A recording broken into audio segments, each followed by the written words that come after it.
చూసుకోండి, ఒకసారి చూసి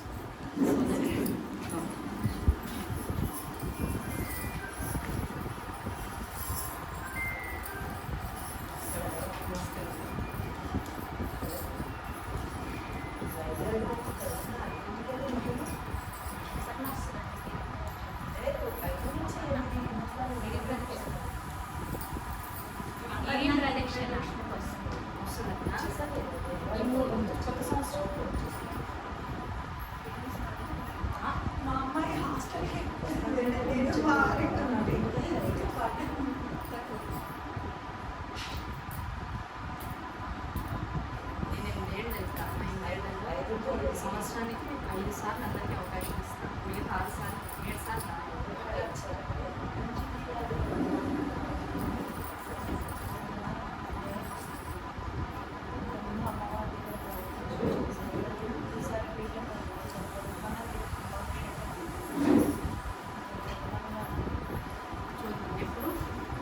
ఎప్పుడు కుంభాభిషేకం అయ్యాక ఒకసారి మేలు అయితే మా ఇంటికి రావాలంటే వచ్చే సంవత్సరం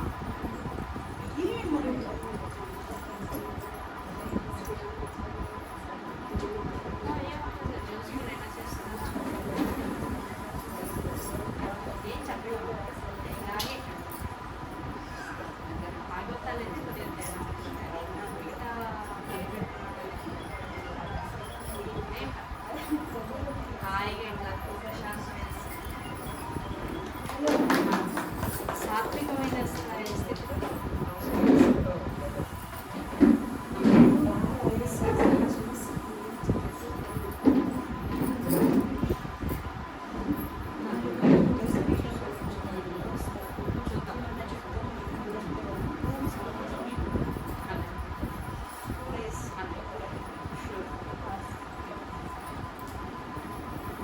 వస్తున్నారు. అవునవును.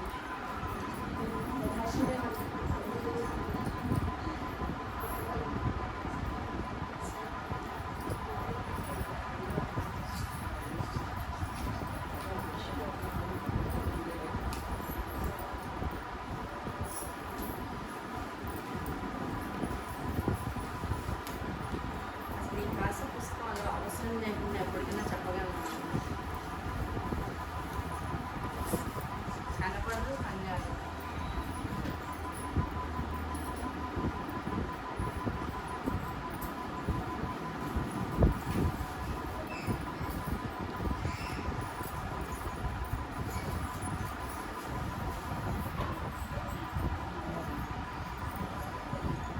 పంచాననం పరమపురుషమాధ్యమీశం నానావిధైశ్చ కుసుమైరవిభూషితాంగం సంసేవితాంఘ్రి సకలార్థకరం వరేణ్యం లక్ష్మీ సహాయ గణపం సత్తం భజామి.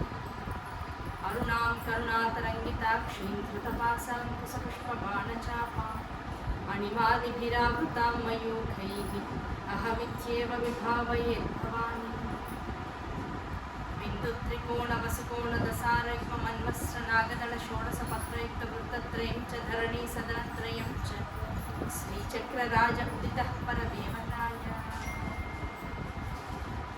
గురుర్బ్రహ్మా గురుర్విష్ణుర్గురుర్దేవో మహేశ్వరः గురుः సాక్షాత్ పరబ్రహ్మ తస్మై శ్రీగురవే నమః.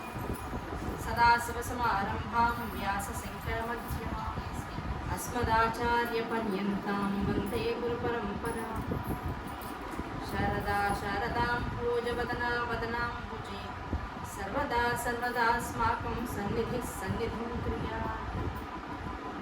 అజ్ఞానాం జాహ్నవీతీర్థం విద్యాతీర్థం వివేకినం సర్వేషాం సుఖదం తీర్థం భారతీతీర్థమాశ్రయం. విద్యా వినయ సంపన్నం వీతరాగం వివేకినం వందే వేదాంత తత్వజ్ఞం విదుషేఖర భారతం. జ్ఞానానందమయం దేవం నిర్మలస్ఫటికాకృతిం ఆధారం సర్వవిద్యానాం హయగ్రీవముపాస్మహే. శ్రీరామ రామ రామేతి రమే రామే మనోరమే సహస్రనామ తత్తుల్యం రామనామవరాననే. శ్రీమాత్రే నమః. శ్రీ గురుభ్యో నమః. సభాయే నమః. మార్కండేయ పురాణాంతర్గతంగా మార్కండేయ పురాణాంతర్గతంగా మార్కండేయ మహర్షి యొక్క జననాన్ని, ఆ జనన సందర్భంలో శివుని యొక్క అత్యంత ఫలదాయకమైనటువంటి తత్వస్వరూప దర్శనాన్ని, ఆ మార్కండేయుల వారి దగ్గరికి వ్యాసశిష్యుడైనటువంటి జైమిని మహర్షి వ్యాసుని వారి అనుమతితో చేరుకోవడం, ఆ చేరుకున్నటువంటి జైమిని కొన్ని రకాల ప్రశ్నల్ని అడగడం, ఆ ప్రశ్నలకు సమాధానాలుగా మార్కండేయ మహర్షి జైమిని వారిని జ్ఞానపక్షులు అనబడేటువంటి ఒక అద్భుతమైనటువంటి తత్వ విజ్ఞానుల వద్దకి పంపించడం, అక్కడికి చేరుకున్నటువంటి జైమిని వారి ద్వారా ఆ జ్ఞానపక్షుల ద్వారా తనకున్నటువంటి అన్ని రకాల సందేహాలకు ఉన్నటువంటి సమాధానాలను తెలుసుకోవడం, ఆ తెలుసుకున్నటువంటి సమాధానాలకు అంతర్గతంగా ఉన్నటువంటి వివిధమైనటువంటి చరిత్రలను తెలుసుకోవడం అనేటువంటి విభాగంలో నిన్నటి రోజున హరిశ్చంద్ర ఉపాఖ్యానం గురించి తెలుసుకున్నాం. ఆ హరిశ్చంద్ర ఉపాఖ్యానం విన్న తర్వాత జడోపాఖ్యానం అనేటువంటి దాన్ని తెలుసుకుంటూ, ఆ జడోపాఖ్యానంలో నరకములు, జన్మలు, జన్మ చరిత్ర, తల్లి గర్భంలోకి వచ్చే ముందు జీవుడు పడేటువంటి రకరకాల అనుభవించేటువంటి స్థితిగతులు, వీటన్నింటికీ ముక్తి, మోక్షము, స్వర్గము, నరకము అనేటువంటి 4 విధములైనటువంటి స్థితిగతులలో ఉన్నటువంటి తేడా, ఇందులో మనుషుడు అనేటువంటి వాడు, జీవుడు అనేటువంటి వాడు దేన్ని కోరుకోవాలి వ్యక్తిగతంగా, ఎటువంటి స్వార్థభరితమైనటువంటి జీవనాన్ని వాడు సాగించాలి, గురువు యొక్క ఆయన చెప్పినటువంటి మార్గాన్ని తన జాగ్రత్తగా నడుస్తూ, ఆ మార్గాన్ని నిర్దేశింపబడినటువంటి మార్గాన్ని అనుసరిస్తూ అనేటువంటి విషయాన్ని తెలుసుకున్నాం. అందులో తండ్రికి తాను గురువై ఏది మంచి ఏది చెడు అనేటువంటి విధానాలన్నింటినీ చెప్పేటువంటి విధానంలో ఏ నరక వర్ణన, ఏ భూలోక వర్ణన, ఏ అసలైనటువంటి జీవన చరిత విధానం అంతా కూడా చెప్తూ వచ్చాడు. అదంతా విన్నటువంటి తండ్రి మహదానంద పరవశుడై, నాయనా ఇవన్నీ వింటుంటే ఆనందాన్ని కలిగిస్తుంది, కానీ అది విన్న తర్వాత మళ్ళీ లౌకికమైనటువంటి ధర్మాచరణ దగ్గరికి వచ్చేటప్పటికల్లా ఇదంతా చేయగలమా అనేటువంటి భయం మనల్ని వెంటాడుతుంది. కనుక ఇప్పుడు నా పరిస్థితి ఎట్లా ఉందయ్యా అంటే, పాఠశాలలో నడిచి వెళ్తూ ఉంటే ఎదుర్కొంటే ఎవరో వచ్చారట. ఎదుర్కొంటే ఎవరో వచ్చి ఎవరే నీ తల మీద ఏదో ఉందిరా అన్నారు. నా తల మీద కనపడుతుంది, నీకే కనుక నువ్వే తీసే అన్నారు. ఇప్పుడు అది ఎలా ఉంటుందంటే ఆ విషయాన్ని యథాతథంగా రాస్తారు మార్కండేయ పురాణం. మన నెత్తి మీద ఏదో ఉందని చెప్పినటువంటి వాడికి ఆ ఏదో కనపడుతుంది కనుక ఆ కనపడ్డ వాడిని తీసేయమండం అనేటువంటిది అసలైనటువంటి విషయం. గురువు అనేటువంటి వాడు అందుకే మనకు లభిస్తూ ఉంటాడు. నాలో ఏది తప్పు కనపడుతుందో ఆ తప్పుని గమనించింది తప్పని చెప్పేవాళ్ళు చాలామంది ఉంటారు ప్రపంచంలో. అది తప్పు కాకపోయినా తప్పని వేలెత్తి చూపించేవాడు 3 మంది ఉంటారు. వేలెత్తి చూపించేవాడు కదా, ఆ తప్పుని సరిదిద్దేవాడు కావాలి. ఆ తప్పుని సరిదిద్దేటువంటి వాడు ఎవరు అంటే గురువే స్వయంగా. కనుక కొడుకైనటువంటి వాడిని గురుస్థానంలో ఉంచుకుని శ్రీవత్సయుతుడు అనేటువంటి ఎప్పుడు కొడుకుని అడుగుతున్నాడు, అమ్మ వింటుంటే ఆనందంగా ఉంది, కానీ విన్న తర్వాత ఆచరణలోకి తెచ్చుకోవడం చాలా కష్టకరంగా ఉంది. ఇందులోకి వృద్ధి చెందాలి, ఈ తత్వజ్ఞానంలోకి నేను వెళ్ళాలి అంటే ఏమిటి మార్గం అయ్యా అంటే, తండ్రి ఒకటే విషయం, అసలు మనకి ఇల్లు ఎందుకు, వాకిలు ఎందుకు, హాయిగా ప్రశాంతంగా నన్ను అన్నారు, అయిపోయింది. జీవనంలో మీరు అనుకునేటువంటి స్థితికి పొందారు, దానాలు చేస్తున్నారు, ధర్మాలు చేస్తున్నారు, వివిధమైనటువంటి వేద విషయాలన్నింటినీ కూడా నిరంతరం కూడా పఠిస్తూ ఆనందాన్ని పొందుతూ ఉన్నారు. ఇంత ఆనందాన్ని విద్య ద్వారా ఏ జ్ఞానమైతే సముపార్జితము చేశారో ఆ జ్ఞానాన్ని ఆనంద సిద్ధితో మీరు నివృత్తం చేసుకున్నారు. ఇప్పుడు ఆ జ్ఞాన సిద్ధిని అనుభవైక్య యోగ్యం చేసుకోండి. అనుభవైక్య యోగ్యం చేసుకోవాలి జ్ఞానాన్ని అంటే తపస్సు ఒక్కటే మార్గం. కనుక ఆ తపస్సు చేసుకోవడం కోసమని అరణ్యానికి వెళ్ళండి. ఎందుకు జనసంచారంలో ఎందుకు ఉంటారు? జనసంచారంలో ఉన్న కొద్దీ మౌనానికి ఖేదం జరుగుతుంది. మౌనం అనేటువంటి దాన్ని ఆచరించడం ఒక తేలికైనటువంటి విషయం కాకుండా ఉంటుంది. కనుక మౌనం ఒక్కటే శరణ్యం జీవులందరికీ కూడా. అది ఎటువంటి మౌనం? కేవలం పెదవులతో, స్వరపేటికతో, లోపల ఉన్నటువంటి ఉచ్ఛ్వాస నిశ్వాసాలతో ఆ ప్రాణాంతర్గత వాయువు ఏదైతే దశవాయువుగా మారి అందులో ఉన్నటువంటి మూలాధార చక్రం నుంచి విశుద్ధి దాకా పారుతూ అనాహతంలో ఉన్నటువంటి భావాన్ని గ్రహించి, ఆ గ్రహించినటువంటి భావాలని మళ్ళీ మస్తిష్కంలో ఉన్నటువంటి విద్యతో విపరీకృతం చేసి, అంటే కలయిక చేసి, ఆ కలయిక చేసినటువంటి భావాలన్నింటికి అక్షర జ్ఞానాన్ని ఇచ్చి, ఆ అక్షర జ్ఞానాన్ని పదాల కింద మార్చి, ఆ పదాల కోసం మళ్ళీ విశుద్ధి చక్రాన్ని ఆశ్రయించి, ఆ విశుద్ధి చక్రం నుంచి తాళువులతోనూ, ఇక్కడ ఉన్నటువంటి నాలుగుతోనూ, దవడలతోనూ, అక్కడ ఉన్నటువంటి అంతర్గత వాహిని దాన్ని సరస్వతి జలం అంటారు. లాలాజలంతో మునిపడిపోతాయి. రకరకాల అక్షరాలు పదాలు వ్యాఖ్యానాలు ఉపన్యాసాలుగా మారుతూ వీటన్నింటి ద్వారా మనోసిద్ధి మనోనేత్రం అనేటువంటిది మూసుకుపోయి ప్రాపంచిక జ్ఞానం అనేటువంటిది పెరిగిపోతూ ఉంటుంది. నువ్వు చూస్తున్న నీ శక్తి లోపల ఉన్నటువంటి శక్తిని అంతటినీ కూడా బయట చూడటం కోసం ఉపయోగించుకుంటున్నావు. కానీ నువ్వు చూడాల్సింది బయట దాన్ని కాదు, బయట కనబడేటువంటిది అంతా నేను డైవర్ట్ చేసేస్తావు. ఇది అలా ఉంది, ఇది ఇలా ఉంది, ఈ రంగు ఇది ఆ రంగు ఈ రంగు ఈ రంగులతోనూ మనుషులతోనూ విషయాలతోనూ వాడి యొక్క మనస్తత్వాలతోనూ నువ్వు తాదాత్మ్యత చెందిపోతున్నావు. ఇక్కడ ఆగిపోతే మరి లోపల ఉన్న దానికి ఎటువైపు మార్గం, నువ్వు ఎక్కడి నుంచి వచ్చావో దాన్ని చేరుకోవాలి అంటే అసలైనటువంటి విషయం ఏమిటయ్యా అంటే నువ్వు లోపల వైపుకు ప్రయాణం చేయాలి. ఆ లోపల వైపుకు ప్రయాణం చేయాలంటే ఒక మార్గాన్ని మూస్తే తప్ప ఇంకో మార్గంలోకి వెళ్ళాలి. అవునా కదా? ఓ సాయంకాలం పూట ఏం చెప్తారు, పొద్దునంతా చక్కగా వీధికి ముందు తెలుసుకుంటాం. ఆ వీధికి ముందు తెలుసుకుంటే ఏమవుతుంది, లోకంలోకి వెళ్ళడము, లోకంలోకి వచ్చేవాడు మన ఇంట్లోకి ప్రవేశించడం. దీని ద్వారా రకరకాల విషయాసక్తులన్నీ మనలోకి ప్రవేశిస్తుంటాయి. ప్రదోషకాల సమయం సాయంకాల సమయం అయ్యేటప్పటికి ఏమంటారు, లక్ష్మిని ఇంట్లో ఉండాలంటే అన్ని రూమ్లో చక్కగా లైట్లు వేయగలగా ముందు బయట తలుపు వీధి వాకిలి మూసేయి అంటారు. ఆ వీధి వాకిలి మూసి బయట మన వంటింటి వైపు ఉన్నటువంటి తలుపులు తెరుచుకో, అప్పుడు దీపాలు చక్కగా వెలిగించుకో, ఇంట్లో లక్ష్మి నిలుస్తుందంట. లక్ష్మి అంటే ఇక్కడ మనం అనుకునేటువంటి ధనధాన్యాలు ఐశ్వర్యాల. అసలు లక్ష్మి ఎవరయ్యా అంటే ఏ తలుపు మూసేస్తే ఏది ఓపెన్ అవుతుందో, ఏది ఓపెన్ అయితే ఏది నిలుస్తుందో ఆ లక్ష్మి మనకి లక్ష్యాన్ని ఇచ్చేటువంటిది. ఆ లక్ష్యము దేనికోసమయ్యా అంటే బాహ్యం వైపు ప్రయాణం ఆపి అంతఃప్రయాణాన్ని మొదలుపెట్టు. ఆ బయట చూసేటువంటి కళ్ళు పగలంతా అంటే నీకు జ్ఞానం ఏదైతే ఉందో దాంతో సముపార్జన చేసి జగత్తులో నీకంటూ ఒక దాన్ని నీకంటూ ఒక స్థితిగతుల్ని ఏర్పాటు చేసుకున్నంతసేపు ఉదయకాలం అని భ్రమించి దానిలో బయట ఉన్నటువంటి వాకిలి తలుపును తెరిచి ఉంచు. ఒక వయసు వచ్చింది, ఆ వయసుతో ఈ బయట చూసేటువంటి జ్ఞానాన్ని అంతర్ముఖం చేసుకుని ఈ తలుపును మూసేయి. ఈ తలుపును మూసేయడం అంటే కళ్ళు మూసుకుని ఎప్పుడు కూర్చోవాలంటే అంటే కళ్ళు మూసుకుని కూర్చోమని కాదు, కేవలం సాక్షిభూతంగా ఎదుర్కొందాం అన్నటువంటి దృశ్యాన్ని మాత్రమే చూడు. ఆ దృశ్య తాదాత్మ్యతలో నువ్వు లోను కాదు. అలా లోను కాకున్నప్పుడైతే ఈ చక్షువులు జ్ఞానచక్షువులు ఈ చక్షువులు అనేటువంటివి నేత్రములుగా నీకు బయట ఉన్నటువంటి దృశ్యాన్ని కనిపింపజేస్తుంది. ఆ దృశ్యాన్ని తదేక నిష్టతో చూసి తాదాత్మ్యత చెందకుండా దృశ్యాన్ని కేవలం దృశ్యంగా మాత్రమే స్వీకరించి దానికి తగ్గ జ్ఞానాన్ని వదిలేయడం నేర్చుకో. ఎంత జ్ఞానం స్వీకరిస్తామో అంత జ్ఞానాన్ని వదిలేయడమే వైరాగ్యం. ఏ వైరాగ్య చింతనతో అయితే నువ్వు అంతర్ముఖుడు అవుతావు.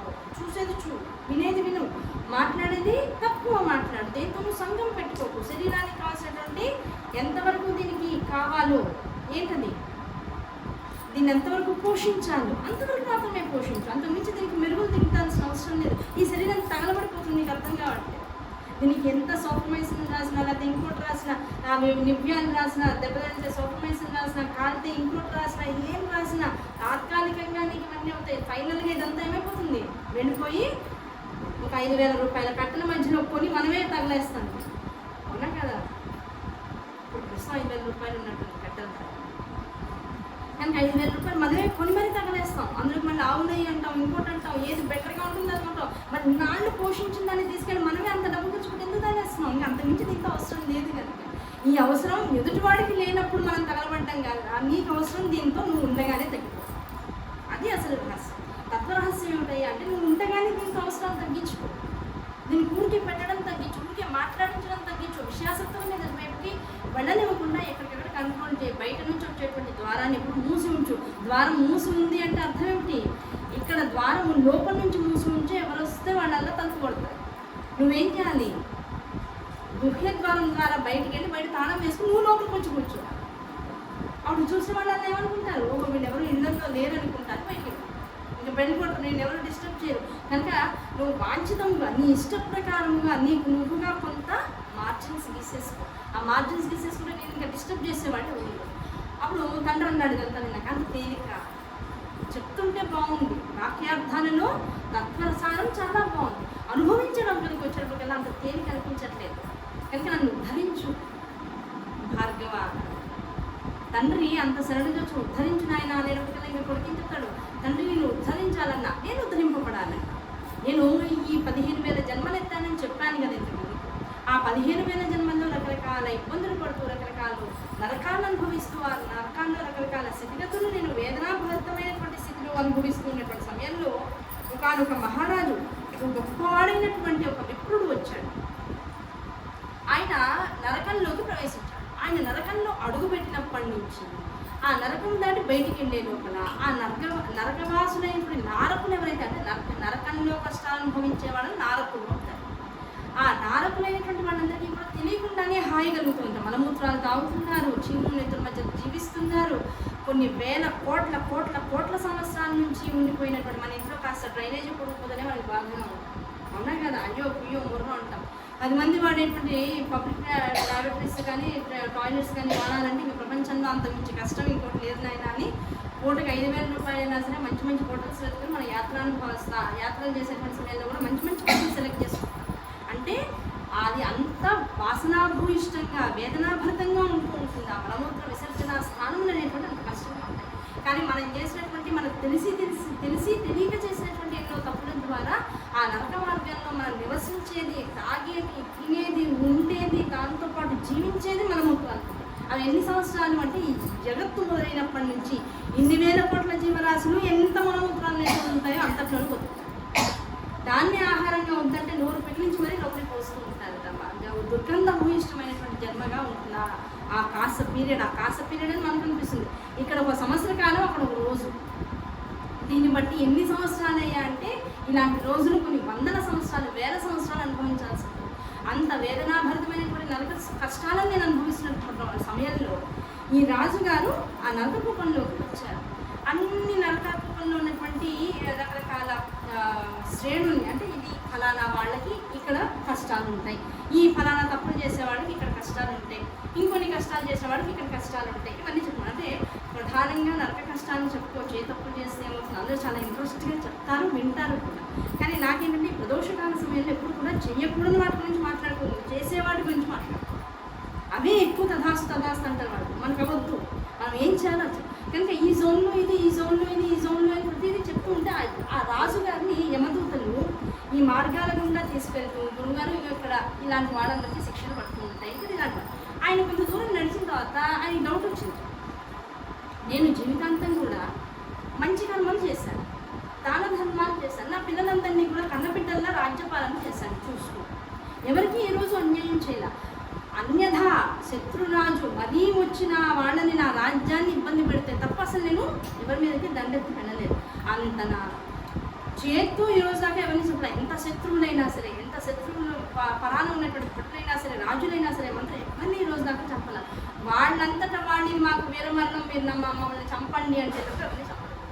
అలాంటిది ఇంత ధర్మపాలన చేసేటువంటి వాడిని అసలు నేను నరకంలోకి ఎందుకు వచ్చాను, ఇవన్నీ నాకు ఎందుకు చూపిస్తున్నారు అని అంటే, అయ్యా మీరు చేసినటువంటి ఒక తప్పుకి మీకు నరకంలోకి కేవలం ఒకసారి వచ్చి అన్నీ చూసి మళ్ళీ బయటికి వెళ్ళిపోయేటువంటి మాత్రం శిక్ష మాత్రం వచ్చిందిట. యమధర్మరాజు గారు మీకు ఇవన్నీ చూపించమన్నారు. ఏం తప్పు చేశానా అని ఆయన ఆలోచిస్తుంటే ఆయన భావన తెలుసుకునేటువంటి యమధర్మరాజు తనంతట తానుగా ఈయన తిరుగుతున్నటువంటి చోటుకు వచ్చి, మహారాజా మీరు ఏ తప్పు చేయలేదు కానీ ఒక చిన్న భావంతో కూడుకున్నటువంటి దోషం జరిగింది. ఎక్కడయ్యా అంటే మీకు 2 భార్యలు ఉన్నారు. ఆ 2 భార్యలు కూడా పెద్ద భార్య మీద ఎంత ప్రేమ ఉందో చిన్న భార్య మీద కూడా ఉంది. కానీ చిన్న భార్యని పెద్ద భార్య కన్నా కూడా కాస్త అంతరంగంలో కొద్దిగా ఎక్కువగా భావించేవారు. ఆ భావనాపరమైనటువంటి దోషం ఇద్దరిని సమానంగా చూడాలి తప్ప ఒకరిని ఎక్కువ ఒకరు తక్కువ చూడడానికి అవకాశం లేదు. అటువంటి దోషం భావన మాత్రంగా చేశారు కనుక, అంటే ప్రాక్టికల్గా ఎక్కడ కూడా తప్పు జరగదు. భావనలో కాసేమంటే ఆయనకి ఎక్కువగా మోహం కలిగింది. ఆ ఎక్కువ తక్కువ అనేటువంటి భావన ఒక చిటికడు చూపించారు కనుక దాని ద్వారా మీరు ఈ నరకం నుంచి ప్రయాణం చేసి ఎవరెవరు ఏ బాధలు పడుతున్నారో చూసిన రోజు నిష్క్రమించి స్వర్గానికి వెళ్ళిపోవచ్చు అనేటువంటి స్థితి ఏర్పాటు చేశాను.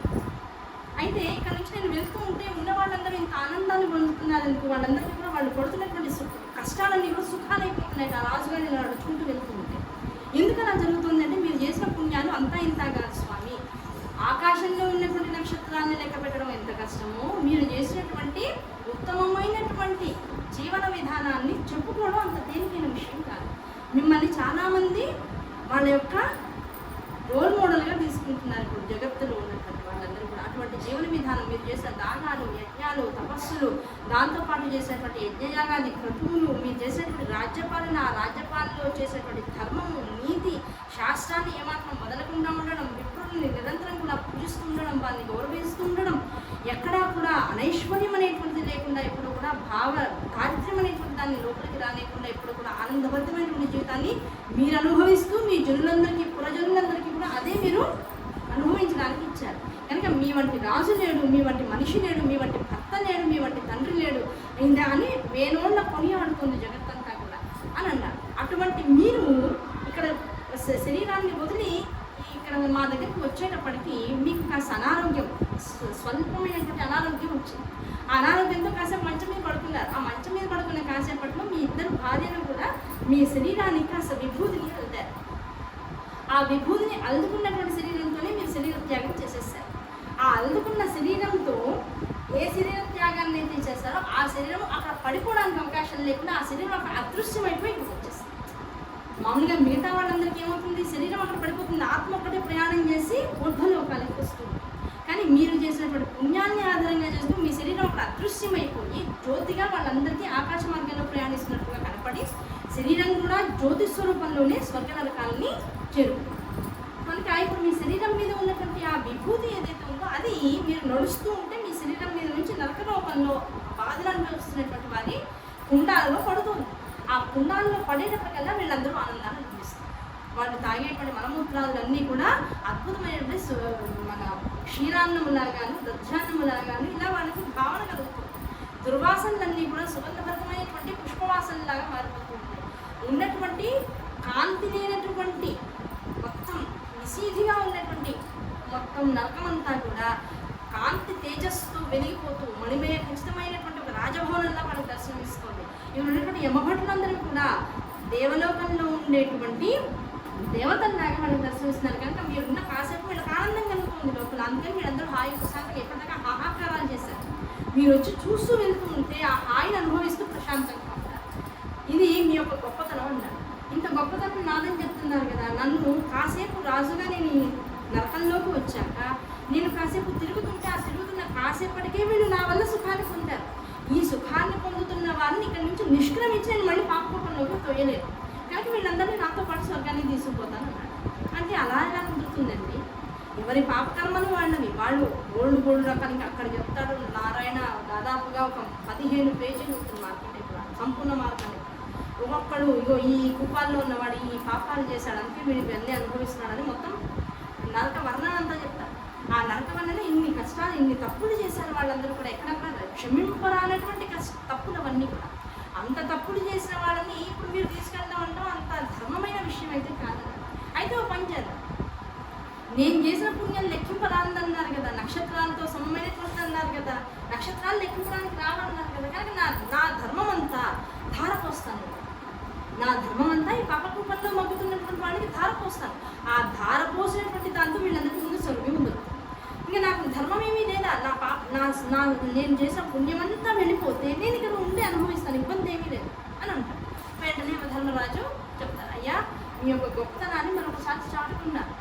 మీరు పాపులైనటువంటి వారందరికీ కూడా పుణ్యాన్ని ధారపోస్తాను అనేటప్పటికే వీళ్ళకి స్వర్గ విమానాలు రెడీ అయిపోయాయి. నెంబర్ 1. నెంబర్ 2, ఎప్పుడైతే మీరు ధారపోస్తాను పుణ్యాన్ని అన్నారో మీరు ఇప్పటిదాకా మీకున్నటువంటి లెక్కింప తగనటువంటి పుణ్యరాశి అంతా ఇంకో 10 టైమ్స్ ఎక్కువైపోయింది. కనుక మీరు చరితార్థులు అని ఆయనతో పాటు మమ్మల్ని అందరినీ కూడా స్వర్గ విమానాలు ఎక్కించి స్వర్గంలో తీసుకున్నారు. తండ్రి, ఆ రాజు యొక్క మనసు ఎంత స్వచ్ఛంగా ఉందో ఆ స్వచ్ఛత ఆ రాజుకి 7000 జన్మల తర్వాత వచ్చింది. కనుక వారి సాంగత్యంలో వారు ధారపోసిన పుణ్యాన్ని స్వీకరించాలి కనుక నాకు 15,000 జన్మల యొక్క విషయాలు గుర్తున్నాయి. దానివల్ల నేను కొంత జ్ఞానాన్ని గడించాను. ఇంకా అప్పటి నుంచి ప్రతి జన్మ గుర్తుండటం మొదలెట్టింది. ఆ రాజుగారి యొక్క సాంగత్యం తర్వాత నేను 15,000 జన్మలు ఎత్తాను. అప్పుడు నేను నరకూపంలో ఉన్నాను, తప్పులు చేస్తూ అనుభవిస్తూ తప్పుల్ని. కనుక ఈ 15,000 జన్మలు ఆయన వల్ల నాకు ఉద్ధరణ కలిగింది. ఈ జన్మకి ఇలా పుట్టాను.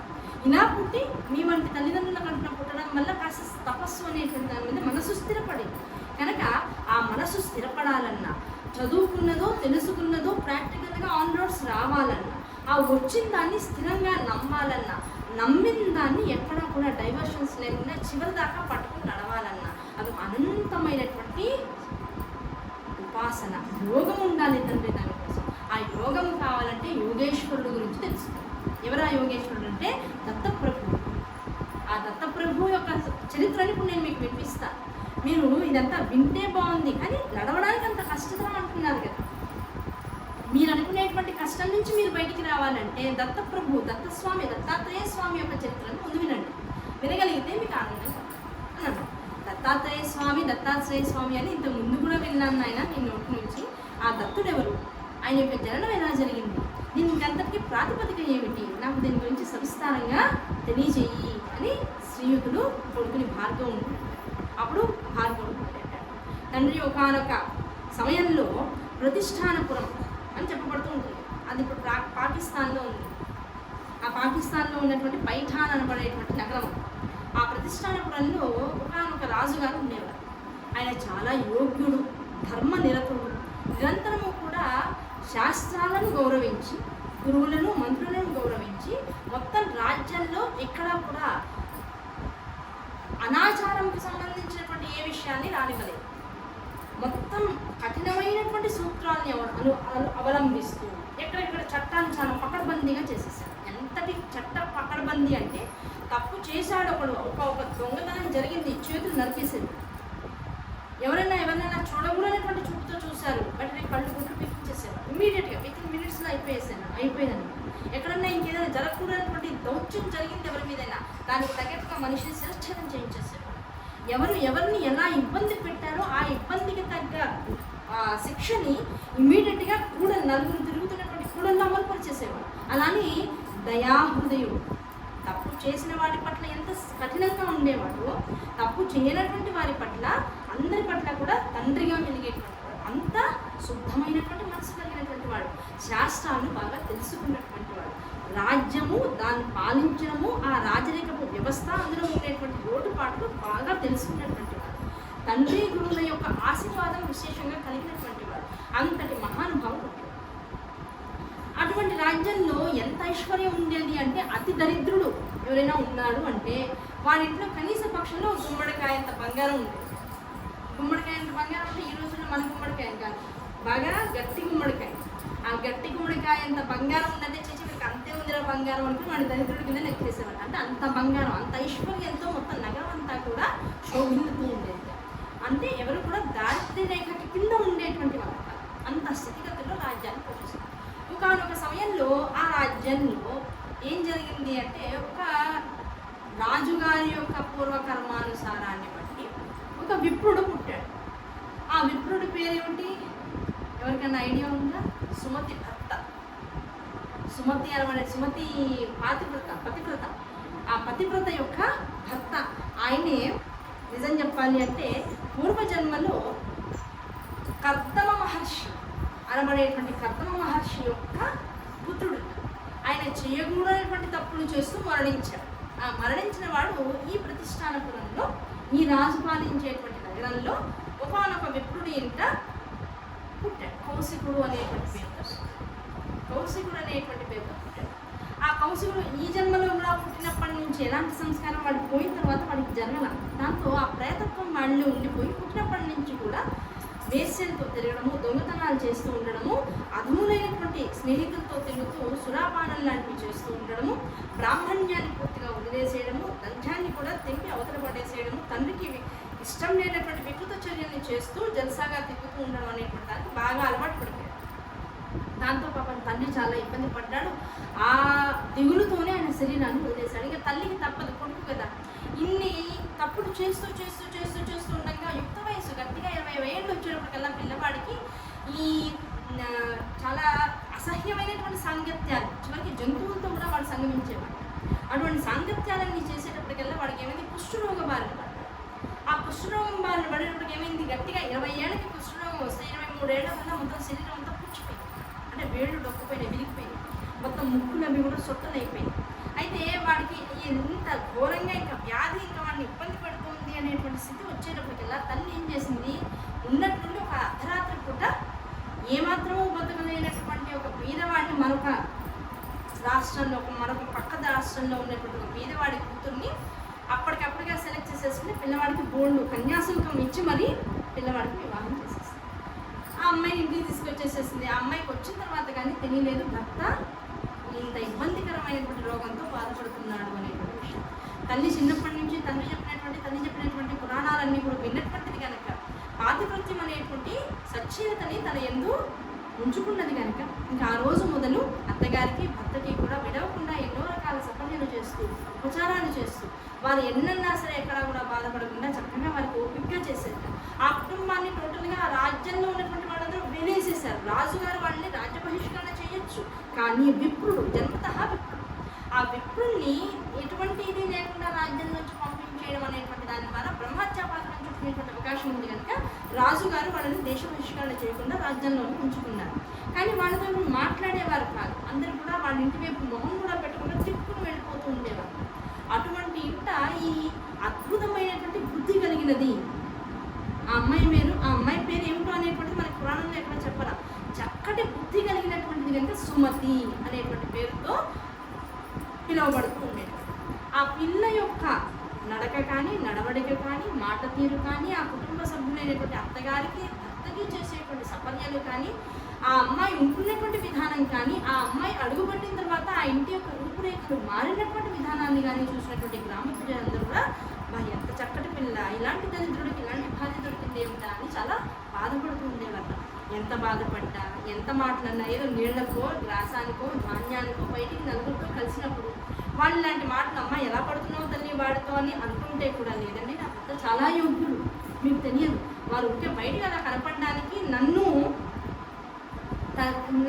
తెలుసుకోవడం కోసం, నేనేమిటో, నేను ఇలా ఉంటే ఎలా ఉంటాను, నా భార్య ఎలా ఉంటుంది అని తెలుసుకోవడం కోసం నా కోసం ఇలా ప్రవర్తిస్తూ ఉంటారు తప్ప వారు చాలా గుణవంతులు, వారు చాలా ఉన్నతమైనటువంటి జ్ఞాని అని చెప్తూ ఉండేది. అయ్యో పిచ్చి పిల్ల అనుకున్నాడు అనుకున్నారు. అమ్మాయి చెప్పగా అందరికీ కూడా అదే అనిపించింది. ఏమో నిజంగానే వాడు మంచివాడేమో అంటే అంత పూనికగా చెప్పేది. భర్తను ఎక్కడా కూడా మాట వలస కూడా ఎవరికన్నా ముందు కూడా నీచంగా తాను చూపించడానికి ఇష్టపడేది కాదు. ఎవరన్నా చూస్తున్న ఆ భావన నుంచి వాళ్ళని బయటకు తీసుకొచ్చారు. అంత ఉత్తమమైనటువంటి ఇల్లాలుగా పేర్కొచ్చారు. ఇంక అందరూ ఆమెని కూడా రోజు ఏ వ్రతాలను నూనెలను పిలవడం మొదలెట్టారు. ఆ ఇంటికి కూడా నలుగురు వచ్చి వెళ్తూ ఉంటారు. వీడు ఇంకా రోగం బాగా ముదిరిపోయి ఇక భార్యతో కూడా సంగమించడానికి అవకాశం లేనంత శరీరం కుళ్ళిపోయిన తర్వాత రోజు అడిగే ఇంటికి వచ్చి వెళ్తూ ఉండేటువంటి ఆడపిల్లలు ఆడవాళ్ళు వస్తుంటే వాళ్ళ వైపు కూడా వెగిలి చూపులు చూస్తూ ఉండేవారు. దాంతో ఆయన కాస్త దూరంగా ఉండేవారు. ప్రతివారు ఎవరు ఇంటికి రాకుండా సుమతిని బయటకు వచ్చి మాట్లాడమంటూ ఉండేవారు.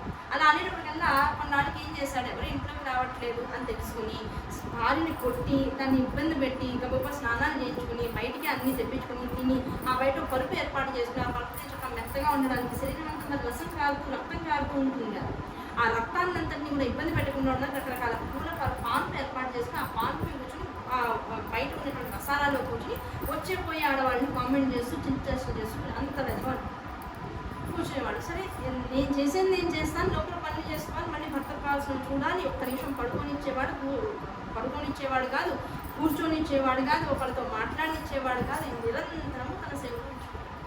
అలా ఉండగా ఓ రోజు సాయంకాలం సమయం వచ్చేటప్పటికల్లా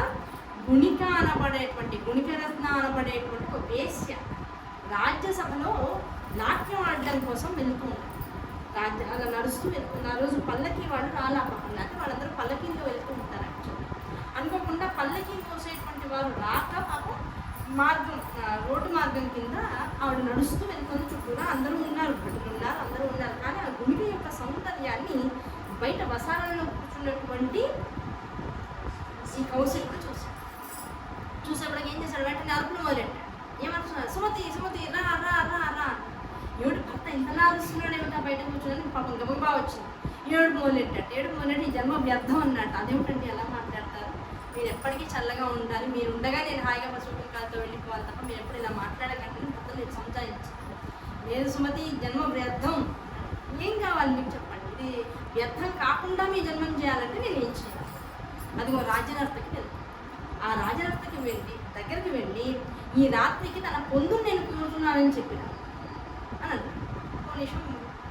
ఒక నిమిషం ఆలోచించి అయినా సరే భర్తకి ఇష్టం కదా, భర్త కోరుకున్నాడు కదా అనేటువంటి ఒక్క విషయాన్ని మనసులో పెట్టుకుని వెంటనే గబగబా బయలుదేరింది. ఆవిడ నడుస్తున్నటువంటి దారిలోనే గబగబా పరిగెత్తుకుంటూ వెళ్ళింది. ఉన్నపడాలి చేతితో ఒక తప్పు ముందు కూడా పెట్టుకుంటూ వెళ్తే ఆవిడ అప్పటికే పాపం రాజ్యసభ చేరిపోయింది. ఆవిడ రాజ్యంలో సభలోకి అడుగుపట్లేదు. ఎందుకంటే ఉన్నతమైనటువంటి వంశానికి చెందినటువంటి వాళ్ళు పాతిపత్య ధర్మాన్ని అవలంబించేవారు నలుగురు ఉన్నటువంటి మగవాళ్ళు కూర్చున్నటువంటి సభలోకి వెళ్ళకూడదు అనేటువంటి నియమం.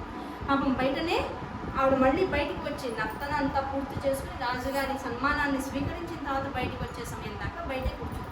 సాయంకాలం 8 దాటిపోయింది రాత్రి. దాటిపోతే అప్పుడు ఆవిడ నెమ్మదిగా నడుచుకుంటూ వస్తుంది.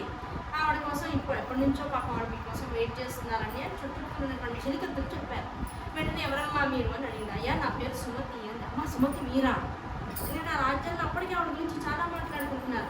ఇంత సద్గుణశీలులు మీరు, ఇంత గొప్పవారు, మీరు నా కోసం వచ్చారా? నేను వేస్ట్ చేస్తున్నాను, నాతో మీకేమిటి పని? నేనేమన్నా తప్పు చేశానా? మిమ్మల్ని ఏమైనా బాధ పెట్టానా అని అడిగినప్పటికీ అమ్మ మీరు నన్ను ఏం బాధ పెట్టలేదమ్మా, మీ వల్ల చిన్న ఉపకారం కావాలన్నా దానికోసం వచ్చానమ్మా, ఏమీ అనుకోకండి, నా భర్త ఫలానా అంటే మీ భర్త గురించి నాకు తెలుసండి చెప్పండి.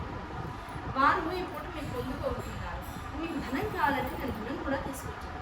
ఒళ్ళంతా ఊంచుకుపోయినటువంటి వాడు, నిత్యము రక్తము కారుతున్నటువంటి వాడు, అసలు అలాంటి వాడిని నేను ఎలా ఒప్పుకుంటానని నువ్వు వచ్చావు తల్లి, అది ధర్మ విరుద్ధం కదా, మాకు కూడా ధర్మ విరుద్ధం కదా అంటే ఆయన అది లేకపోతే ఇంక జన్మ వ్యర్థం అంటున్నారమ్మా. అందుకని ఆయన జన్మ వ్యర్థం కాదని చెప్పడం కోసం, దాన్ని ప్రూవ్ చేయడం కోసం భార్యగా నా ధర్మం కనుక వారికి కష్టం అనిపించేటువంటి దాన్ని వారికి కలగకుండా చూసేటువంటి బాధ్యత నాది. అందుకోసం మీ దాకా వచ్చాను, అన్యదా భావించడానికి. మీరు వద్దంటే నేనేమి ఇబ్బంది పడను, మీరు ఒప్పుకునేదాకా మీ దగ్గర తిరుగుతూనే ఉంటాను.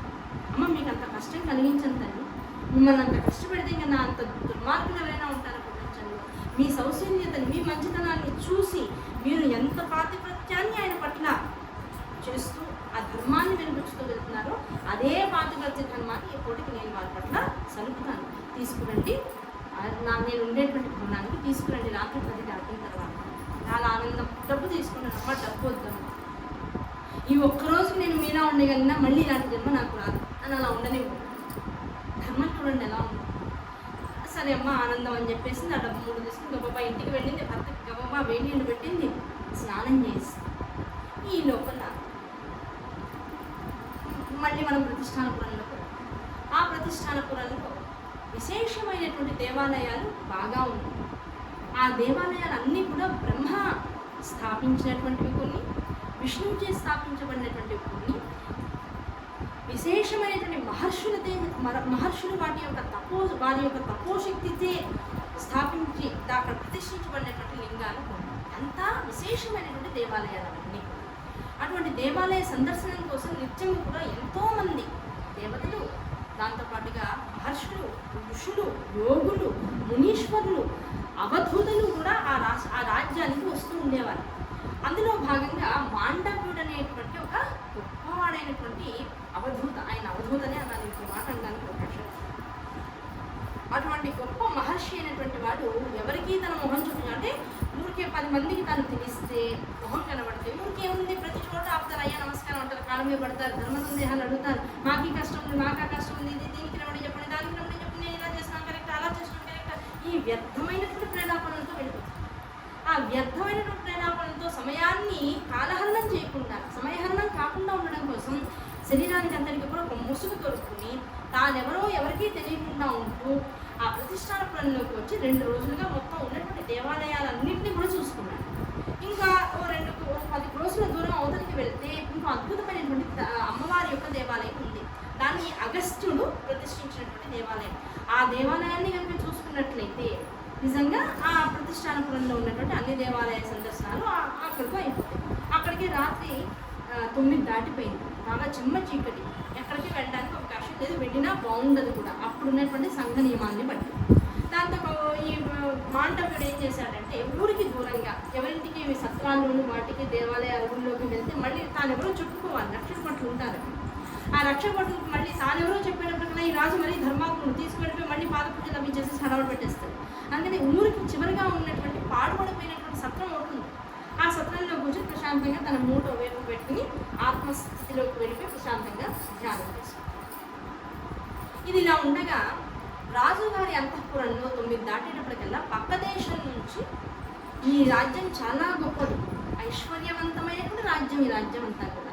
ఈ రాజ్యాన్ని ఒక్క రాత్రి కనుక మనం కొల్లగొట్టినట్లయితే మనకి మంచి ఆదాయం వస్తుంది అనేటువంటి నెపంతో ఒక 25 మంది దొంగలు పిల్లలు వాళ్ళు రాజ్యంలోకి వచ్చారు.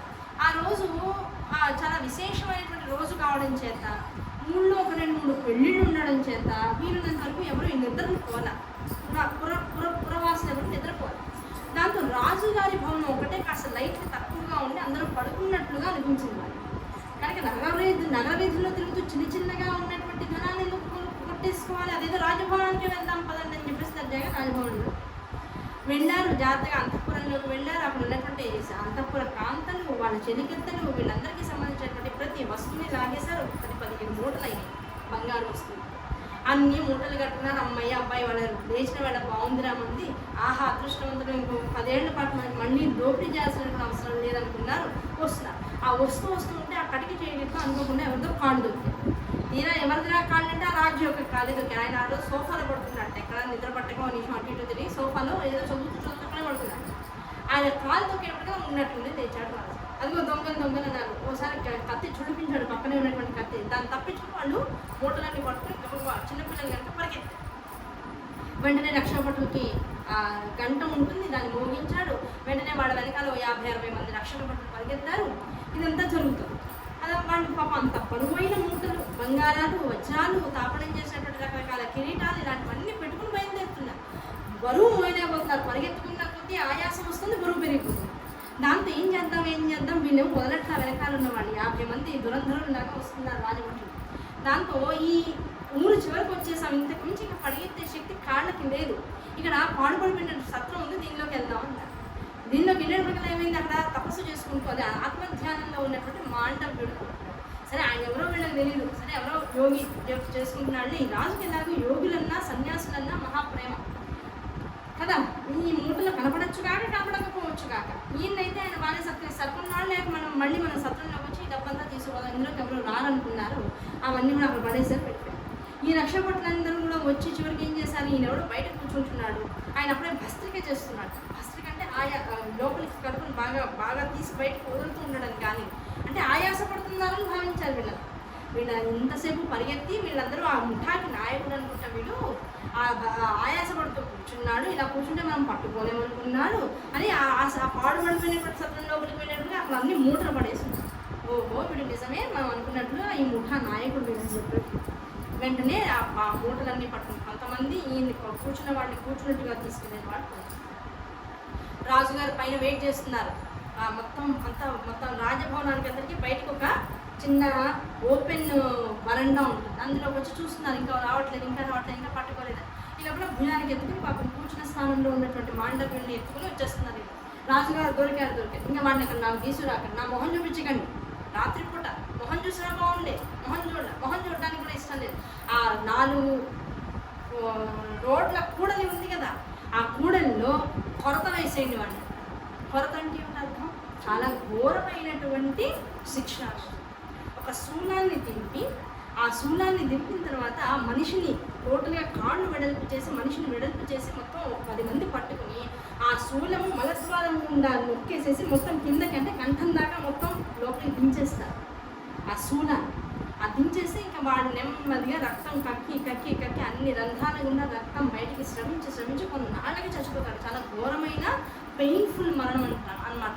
దాన్ని కొర్ర లేదా కొరత అనేటువంటి ఒక విశేషమైనటువంటి చాలా పెద్దదైనటువంటి శిక్షగా భావించేది.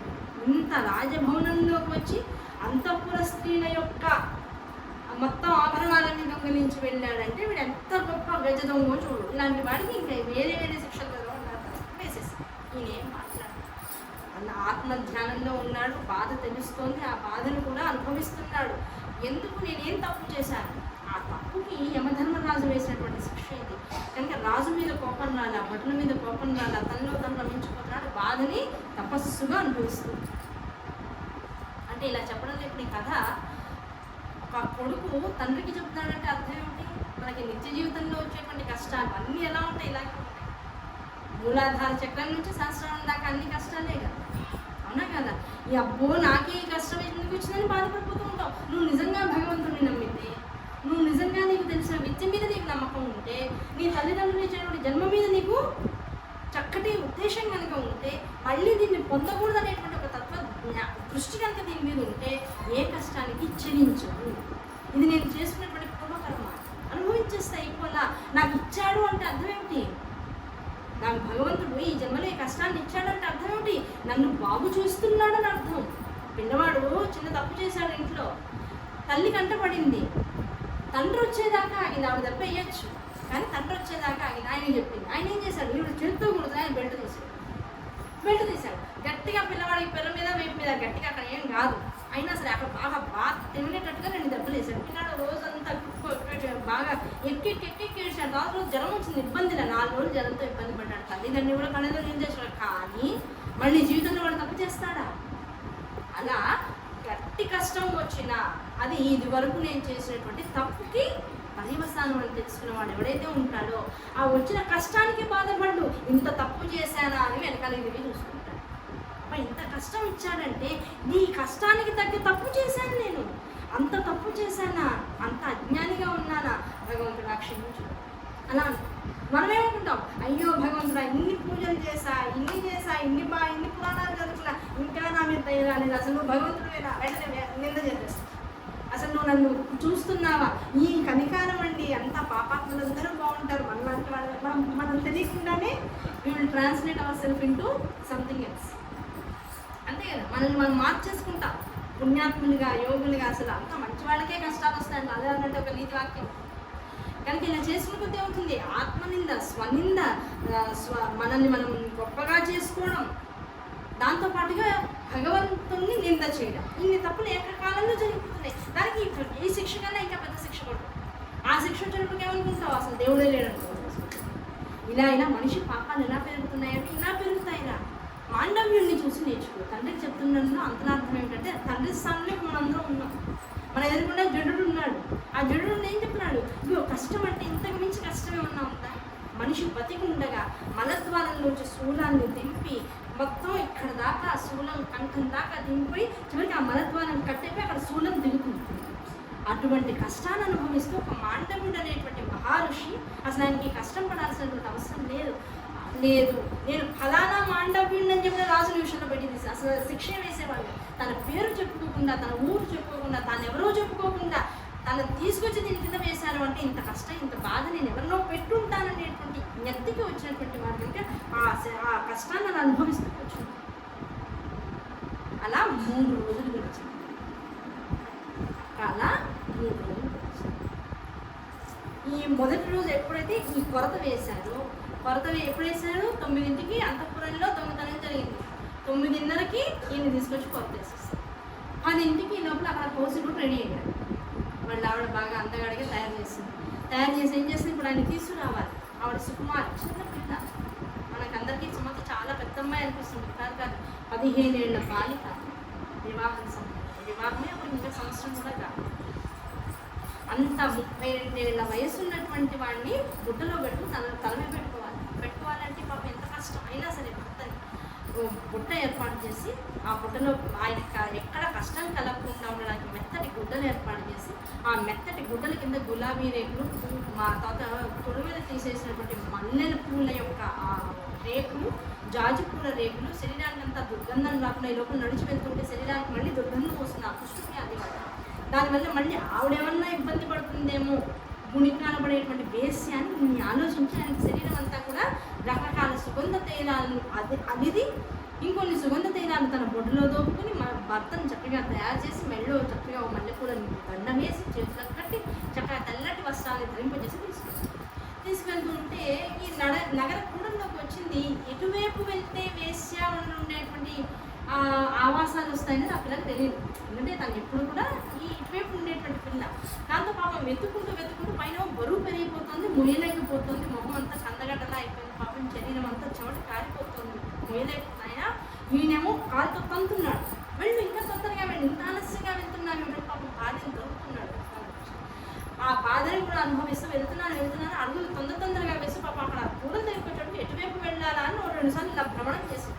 ఆ భ్రమణంలో భార్య మీద కోపం వచ్చి గట్టిగా తాపుదందాం అనుకున్నటువంటి కౌశికుడు కాలు వెళ్ళి అక్కడ కొరత అనుభవిస్తున్నటువంటి మాండవ్యుడి శిరస్సు అంత బాధ అనుభవిస్తున్నాడు. అప్పుడే పెట్టినట్టుగా ఆ బాధ తట్టుకోలేకపోతున్నాడు. ఆ తట్టుకోలేనటువంటి బాధలో ఎవడి కాలు ఇక్కడ తగిలిందో వాడు రేపు సూర్యోదయం అయిన వెంటనే మరణిస్తాడు. అక్కడే ఉండాలి. సుమతి నెత్తి మీదే ఉన్నాడు భర్త, ఎదురుకుండా మాండవ్యుడు అప్పుడు చూసి అప్పటిదాకా కంగారు భర్తను తీసుకెళ్ళిపోవాలనేమో ఆగలేకపోతున్నాడు. ఆ మనిషి పైగా తనని బాధపడుతున్నాడు. ఆ బాధ తన్ని పడుతున్నాడు అనే కన్నా తానెంత బాధపడుతున్నాడో విరహంతో అనేటువంటి ఆలోచనతో భర్తను గొప్పగా గుడికి దగ్గర తీసుకువెళ్ళాలనేటువంటి ఆరాటంతో ఉన్నటువంటి సుమతి ఈ మాట వినేటప్పటికల్లా అయ్యో తెల్లవారితే నా భర్త ఇంక బతకడా అంత బాధలోనూ మళ్ళీ భర్తను తీసుకెళ్ళి గుడికి దగ్గరికి. సరే ఇంకా రాత్రి పుట్టేగా భర్తను వదిలేండి. సరే భర్తకి సుఖాన్ని ఇప్పించిన తర్వాత 2 గంటల సమయంలో మళ్ళీ అదే భర్తను నెత్తి మీద పెట్టి ఇంటికి తీసుకొచ్చి మళ్ళీ భర్తకి సపర్యలు చేసి శరీరం అంతా కడిగి శుభ్రం చేసి మళ్ళీ కూర్చోబెట్టిన తర్వాత అప్పుడు అమ్మవారి దగ్గరికి మళ్ళీ దీపం వెలిగించుకొని తాను కూడా స్నానం చేసి వచ్చి ఒకటే మాట, నేను కానీ పతివ్రతనైతే నా భర్త తప్ప అన్యులను నేను దేవుడిగా భావించకుండా ఉన్నట్లయితే, ఎవరి పట్ల నాకు నమ్మకం లేదు నా భర్త అనేటువంటి నిజమైతే, నాకు ఎట్టి పరిస్థితుల్లో నిద్రలో కూడా ఎక్కడా కూడా ఒక్క నిమిషం కూడా నా భర్త పట్ల చులకన భావన రాకుండా ఉన్నట్లేదు. ఇవన్నీ ఎందుకు చెప్తున్నారు ఇంత విడిగా, ఇంత విశేషం? అంత మూర్ఖుడైనటువంటి వాడు, అంత దుర్మార్గుడైనటువంటి వాడు, ప్రపంచంలో అందరిచే నిందించబడుతున్న వాడిని కూడా భార్య అంత ప్రేమిస్తుందంటే మనం ఎలా ఉండాలి? మనకి సమాజంలో మన భర్తల మీద కాస్త కూర్చున్న అందరికీ మంచి ఒపీనియన్ ఉంది కదా, సంపాదిస్తున్నారు కదా, పోషిస్తున్నారు కదా. ఇవాళ ఈ 3 గంటల సేపు ఇల్లు వదిలి ఇక్కడ ఒక్కళ్ళ ఉంటున్నాము అంటే వాళ్ళు ఎంత మనల్ని పోషించి ఎంత హాయిగా చూసుకోకపోతే 3 గంటల కుటుంబానికి దూరంగా ఉండగలుగుతుంది. అంటే అటువంటి భర్త పట్ల మనం ఎలా ఉండాలి? ఏదైనా ఒక భూషణాలు చేయడానికి అసలు మనకు అర్హత ఉందా? అందుకు సుమతి కదా ఎక్కడా వారిని తప్పు పట్టడానికి అవకాశం లేదు. తప్పు పట్టావా ఇంకో జన్మలో భా అనడానికి కూడా భయం వేస్తుంది. అప్పుడు భవానిత్వం అనుకోవాల్సింది. ఇంకో అవకాశాలు అలాంటి భర్త దొరుకుతారు. అస్సలు భర్తలో 100 తప్పులు కనపడినా చిరునవ్వుతో అనుభవించు. అలా నువ్వేం కుక్కిన పైన ఉండక్కర్లా. వాడు కొట్టేంత ఎవరన్నా ఉంటారా? మహా అయితే మాటలు ఒకళ్ళకొకళ్ళు రిప్లై ఇచ్చుకుంటాం. ఆ రిప్లైలో కూడా భార్య మొహాన్ని చూసి ఎప్పుడు చిరునవ్వుతూ ఉంటే భర్త కొన్నాళ్ళకి మారుతాడు. అంటామండి వాడు ఏం మారరు అనేవాడు బోల్డ్ మందున్నారు. నువ్వు మార్చే ప్రయత్నం చేసావా? నువ్వు అసలు సుమతిలా ఉన్నావా? ఆ ప్రయత్నం నువ్వు చేయకుండా ఎదుటివాడిని కౌశికుడు అంటే కుదరదు. దానికోసం ఇంత వ్యవహారం. ప్రతి అక్షరాన్ని మనకి ఆపాదించుకోవాలి. పురాణం అంటే 3 గంటలు వచ్చేసరి చెప్పేసుకున్నాం, విషయాలు అయిపోయినాయి, వెళ్ళిపోదాం, బాగుందని చెప్పడం కాదు. ఇందులో మన జీవితాన్ని వెతుక్కోవాలి. మనం ఎక్కడున్నాం? ఇందులో కౌశిక స్థానంలో ఉన్నామా? సుమతి స్థానంలోకి రాగలమా? జడోపాఖ్యానంలో జడుడా, తండ్రా, జ్ఞానపక్షులు ఎవరం? మనం జ్ఞానపక్షులు తండ్రిగా ఉన్నటువంటి వాళ్ళమా? పూర్వజన్మలో జ్ఞానపక్షులమా? ఆ 4 కొడుకులమా? ఎవరం అసలు? ఏ స్థాయిలో ఉన్నాం? మన స్థితి ఏంటి? 1 పేజీనా, 30వ పేజీనా, 60వ పేజీనా, 100వ పేజీనా, 200వ పేజీలో ఉన్నటువంటి పాఠశాల మనం ఎక్కడున్నాం అనుకుంటే మిగతా పాఠాన్ని మనం భగవంతుడి మీద వదిలేయగలగాలి. అలా భర్తను చూసుకోగలగాలి. అది భర్త మీద ఉన్నటువంటి ప్రేమ. ఇన్ని చదివిన తర్వాత చెప్పింది, ఇవేవి నిజంగా మనస్ఫూర్తిగా నా భర్త పట్ల నేను కనుక ఉన్నట్లయితే సూర్యోదయం అవడానికి అవకాశం ఉంటుంది. సూర్యుడా నువ్వు ఆగిపోందంత ఒకటే మాట. ఇక నువ్వు బంధించుకో, నువ్వు ఆగిపో, స్తబ్ద అయిపోంది. ఇక అయిపోయింది. ఎక్కడ సుమతి ఈ మాట చెప్పిందో దీపం వెలిగించి అక్కడ సరిగ్గా 3:30 జాములు, తెల్లవారుజాములు 3:30 అవుతుంది అంతే. డన్. అన్నీ ఆగిపోయింది. ఇంకేకాడ ఋషులు చూస్తున్నారు. ఇంకొక అరగంట అయితే ఇంకా లేచేద్దాం, నదులకు వెళ్దాం, స్నానం చేసేద్దాం, మళ్ళీ తపస్సులు మొదలెట్టేద్దాం అందరూ చూసి ఆ 3:30 దాటితే ఒక్క నిమిషం కూడా ఆగిపోయింది. ప్రపంచం అంతా స్తంభించిపోయింది. ఆ స్తంభన ఇటువైపు అటువైపు గోడ ఎటు కాకుండా ఒక సందిగ్ధావస్థకు వచ్చేసింది.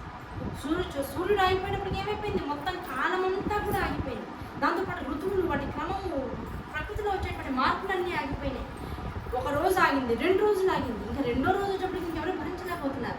అన్నం ఆకలేస్తుంది, వండుదామంటే అవకాశం లేదు. ఎందుకంటే సూర్యుడు రాకపోతే వండకూడదు అనేటువంటి సంఘనియమాన్ని ఆ రోజుల్లో అందరూ పాటించేటువంటి వాడు. అటువంటి సంఘనియమం పాటించాలంటే సూర్యుడు రావాలి. సూర్యుడు లేకుండా అగ్నిని వెలిగించడానికి అవకాశం లేదు, అది మహాపాపం. సూర్యుడు లేని సమయంలో అగ్ని ప్రజ్వలించడానికి అవకాశం లేదు, దాని మీద వంట చేయడానికి అవకాశం లేదు. ఎందుకంటే ఈ మలమనబడేటువంటి మిషీది అంటే రాత్రిని శుభ్రం చేయగలిగేవాడు సూర్యకిరణం, సూర్యుడు ఒక్కడే. ఆ మలమనబడే మన శరీరంలో ఉన్నటువంటి మలాన్ని నిద్రపోయి లేచిన తర్వాత దీన్ని నీళ్ళతో కడుగుతున్నాం. మరి భూమండలం అనేటువంటి మలమంతా కూడా నిషీధిలో రాత్రి అనబడేటువంటి మలంతో కప్పబడిపోయింది. ఆ మలం నుంచి శుభ్రత కావాలి అంటే జననం కావాలి, సూర్యోదయం కావాలి. ఆ సూర్యుడు రాకుండా ఏ పని చేసినా మన భూయిష్టమే ఉంటుంది. ఇంత సదాచారాన్ని పాటించేవాళ్ళు ఆ రోజుల్లో. 4 వర్ణాల వాళ్ళు, అందరూ 4 వర్ణాల వాళ్ళు పాటించారు. ఒకళ్ళని కాదు. ఆ 4 వర్ణాలకి ఆ నియమం ఉండేటప్పుడు ఏమవుతుంది? ఆకళ్ళు వేస్తున్నాయి, పిల్లలు ఏడుస్తున్నారు. దీపం వెలిగించడానికి ఎవరికి ధైర్యం లేదు. లేదు బాబా, ఇది మహాపాతకం అంటూ నమస్కారం చేస్తున్నారు. అన్నీ ఆగిపోయినాయి. చివరికి యజ్ఞాలు ఆగిపోయినాయి, హవిస్సులు ఇవ్వడం అయిపోయింది, స్వాహాకారాలు, స్వధాకారాలు, వషత్కారాలు అన్నీ ఆగిపోయినాయి. దేవతలకి ఆహారం ఆగిపోయింది. ప్రజలంతా కూడా తల్లడిల్లిపోతున్నారు. సాధ్వీమండలందరూ కూడా ఏం జరిగిందో తెలియక బాధపడుతున్నారు. పిల్లలందరూ ఆ చీకటికి భయపడిపోతున్నారు. జంతువులన్నీ కూడా ఊడలు పెడుతున్నాయి. అటు అడవుల్లో ఉన్నటువంటివి, ఇటు రాజరికమైనటువంటి నగరాల్లో ఉన్నటువంటివి, ఎక్కడా కూడా ప్రశాంతత లేకుండా మొత్తం ప్రపంచమంతా కూడా చూశారు. ఏం చేయాలంటే దానికి తోడు వెంటనే సుమతి అంది, ఇంకొక 3:30 జాములకి ఏ ప్రతిజ్ఞ అయితే నేను కానీ పతివ్రతనైతే మళ్ళీ సూర్యుడు ఉదయించడానికి అవకాశం ఉంది. ఒకవేళ దేవతలు, గంధర్వులు, మహర్షులు, ఈ దేశపు రాజు, ఇంకెవరు ఎవరైనా సరే నా ఇంటికి వచ్చే పురుషుడు ఈ వాగ్దానాన్ని వెనకాలకి తీసుకో, నువ్వు చెప్పినటువంటి ఈ నియమాన్ని నువ్వు వెనకాలకి తీసుకో అని ఎవరైనా నా కళ్ళ ముందుకు వస్తే వాళ్ళు దగ్ధమైపోతారు. కాబట్టి ఎవరు నా తలుపు కొట్టడానికి అవకాశం లేదు. ఇంక వచ్చేస్తారు కదా, ఏదైనా చిన్న తేడా వచ్చిందంటే ఇప్పుడు ఏమవుతుంది, ఇక మళ్ళీ బాధలు తీరుతారు. అమ్మ ప్లీజ్ తల్లి, మా పిల్లలు ఏడుస్తున్నారు, కాస్త నువ్వు ఏదో ఒకటి కాస్త అమెండ్మెంట్స్ చేయి, ఏదో ఒకటి తేడాలు చేయని అడుగుతారు. ఎవరు నా గుమ్మానికి రావడానికి అవకాశం లేదు. రోడ్డు పెడతారు. దాంతో ఇంద్రుడి దగ్గర నుంచి అందరూ దడదడలాడిపోయారు. ఏం చేయాలి, ఇంకో మార్గం కనబడట్లా. బ్రహ్మగారు అయ్యా బ్రహ్మగారు ఏమిటి పరిస్థితి, అల్లకల్లలో అయిపోతుంది ప్రపంచం అంతా కూడా, అన్నీ ఆగిపోయినాయి ప్రపంచంలో. ఈ ఆగిపోయిన వాటిని మళ్ళీ ఎలా పునఃప్రారంభించాలి మాకు అర్థం కావట్లా. దీనంతటికీ ఎవరు, దీన్ని బాగు చేసేవాళ్ళు ఎవరు అడిగినప్పటికీ బ్రహ్మగారు అన్నారు, అయ్యా ఇది ladies problem, not hours. Better we should not involve. మనం ఇన్వాల్వ్ కాకుండా ఉంటే చాలా బెటర్, మన హెల్త్లకు చాలా మంచిది. అయ్యా లేడీస్ ప్రాబ్లం అంటే అక్కడ ఉన్నది ఒక లేడీ, ఇంకో లేడీ ఉంటే మనం వాళ్ళ ప్రాబ్లం అనుకోవచ్చు. ఏంటి ఇప్పుడు మనకి గతి అంటే, అయ్యా మనందరినీ ఉద్ధరించడానికి ఉంది ఒక ఆవిడ, సతీ అనసూయ, అత్రి మహర్షి యొక్క భార్య. ఆవిడ దగ్గరికి వెళ్ళండి, ప్రణిపాతం పడండి. ఇంద్ర ముందే చెప్తున్నా, అక్కడికి వెళ్ళి ఇంద్రుడు నన్ను అహంకారం చూపిస్తావేమో, ఒళ్ళు దగ్గర పెట్టుకో అని చెప్పాడు బ్రహ్మగారు అంత మాట అన్నారంటే ఇంద్రుడు డౌట్ వచ్చింది.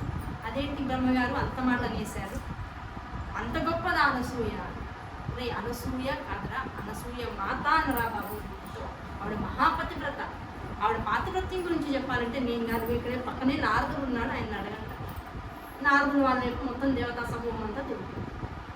ఆ దేవతా సమూహం అంతా అయ్యా అనసూయ అనబడేటువంటి ఆవిడ ఎవరు, ఆయన గురించి బ్రహ్మగారు ఇంత విశేషంగా ఎందుకు చెప్తున్నారు, ఆవిడ దగ్గర అంత జాగ్రత్తగా ఉండాలా అని అంటే, అయ్యా చెప్తాను విషయం. ఒక సందర్భంలో నారదుల వారు మొదలెడుతున్నారు. నారదుల వారు ఇంద్రుడితో కూడినటువంటి దేవతాగణాల నుంచి చెప్తుంటే, జడోపాఖ్యానంలో జడుడు తండ్రుడైనటువంటి శ్రీయుడికి చెప్తూ ఉంటే, జ్ఞానపక్షులు జయమిరికి చెప్తున్నాయి. విషయం ఎక్కడా కూడా మళ్ళీ అటు ఇటు అవడానికి అవకాశం లేదు, జాగ్రత్తగా గుర్తుపెట్టుకో. నారదుల వారు నోరు విప్పారు. ఏం విప్పారు నారదుల వారు? అయ్యా ఒకానొక సందర్భంలో భూమండలంలో ఉన్నటువంటి స్త్రీల యొక్క గొప్పతనం తెలుసుకోవడం కోసం నేను జగత్తులోకి వచ్చాను. ఆ వచ్చి పతివ్రతలు ఎవరున్నారా అని ఒక్కొక్క రాజ్యాల్లో అడుగుతూ వస్తూ ఉంటే, ఒకానొక స్నేహితుడు నాకు తుంబురుడు అనేటువంటి వాడు, నారదుడు తుంబురుడు అంటూ ఉంటాం కదా, ఆ తుంబురుడు అనేటువంటి వాడు కనపడ్డాడు ఒకనొక స్థలంలో. ఆయన చేతిలో మెరిసిపోతున్నటువంటి ఒక వీణ ఉంది. ఆ వీణ చూసి, అయ్యా ఇంత చక్కటి వీణ, ఎంత బాగుందో, ఈ వీణ ఎక్కడ దొరికింది నీకు అని అడిగాను. ఎక్కడ దొరికింది అంటే, నాయన దీని పేరు కళావతి. ఆ కళావతి అనేటువంటి వీణని నాకు అత్రి మహర్షి యొక్క భార్య అయినటువంటి అనసూయాదేవి నాకు దృష్టిగా ఇచ్చింది, నాకు ప్రదానం చేసింది.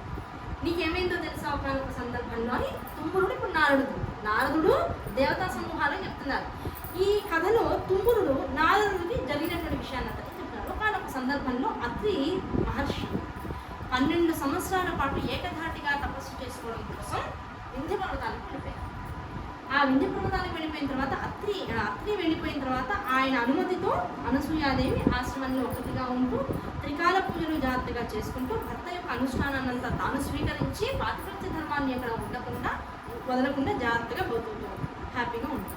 అటువంటి సమయంలో ఆ చుట్టుపక్కల రాజ్యాలన్నింటిలో కూడా 12 సంవత్సరాల అగాధమైనటువంటి విశేషమైనటువంటి క్షామం ఏర్పడింది. కరువు కాటకాలు వచ్చాయి. 10 సంవత్సరాల పాటు చుక్క నీరు వర్షంగా పడల భూమి మీద. పడకపోయేటప్పటికీ దేశంలో ఉన్నటువంటి భూములన్నీ కూడా పొరలు విప్పిపోయింది. ఎక్కడా కూడా ఒక రాజ్యాగారంలో ఉన్నటువంటి ధాన్యాగారంలో ఉన్నటువంటి ధాన్యాన్నంతటినీ తీసి మనుషులకు ఇచ్చేశారు. అయినా 8 ఏళ్ల పాటు అన్న ఆహారాలకి అందరూ కూడా బాధపడ్డారట. తాగడానికి గుక్కడు నీళ్లు లేక బాధపడ్డారట. ఎంతోమంది ఆ కరువు కాటకాల్లో ప్రాణాలు వదిలేసేసారు. చివరికి దేవతలు, మహర్షులు, మునులు, రాజ్యంలో ఉండేటువంటి పెద్ద పెద్ద వాళ్ళు అయినటువంటి వాళ్ళందరూ ఏం చేయాలి అని అనుకుంటూ ఉన్నటువంటి సమయంలో మనందరినీ ఉద్ధరించగలిగింది ఎవరైనా ఉంది అంటే మహాసాధ్వీమణి అయినటువంటి అత్రి భార్య అయినటువంటి అనసూయయే అనేటువంటి ఒక నిర్ధారణకు వచ్చి మొత్తం అందరూ కలిసి అనసూయాదేవి పుట్టినానికి వెళ్ళారు. అత్రిని అడిగితే మనందరికీ కష్టాలు తీరిపోతాయి. అత్రి అనసూయని ఇద్దరు చుట్టూ మన మీద పడిందంటే మనకున్న కష్టాలన్నీ తీరిపోతే వెళ్దాం పదండి అని పుట్టేదానికి వెళ్ళినప్పటికీ ఏమైంది, అప్పుడు అత్రి గారు ఆల్రెడీ తపస్సుకు వెళ్ళిపోయారు. అప్పటికి 10 ఏళ్ళు అయింది. ఇంకా 2 ఏళ్ళు ఉంది ఆయన రావడానికి.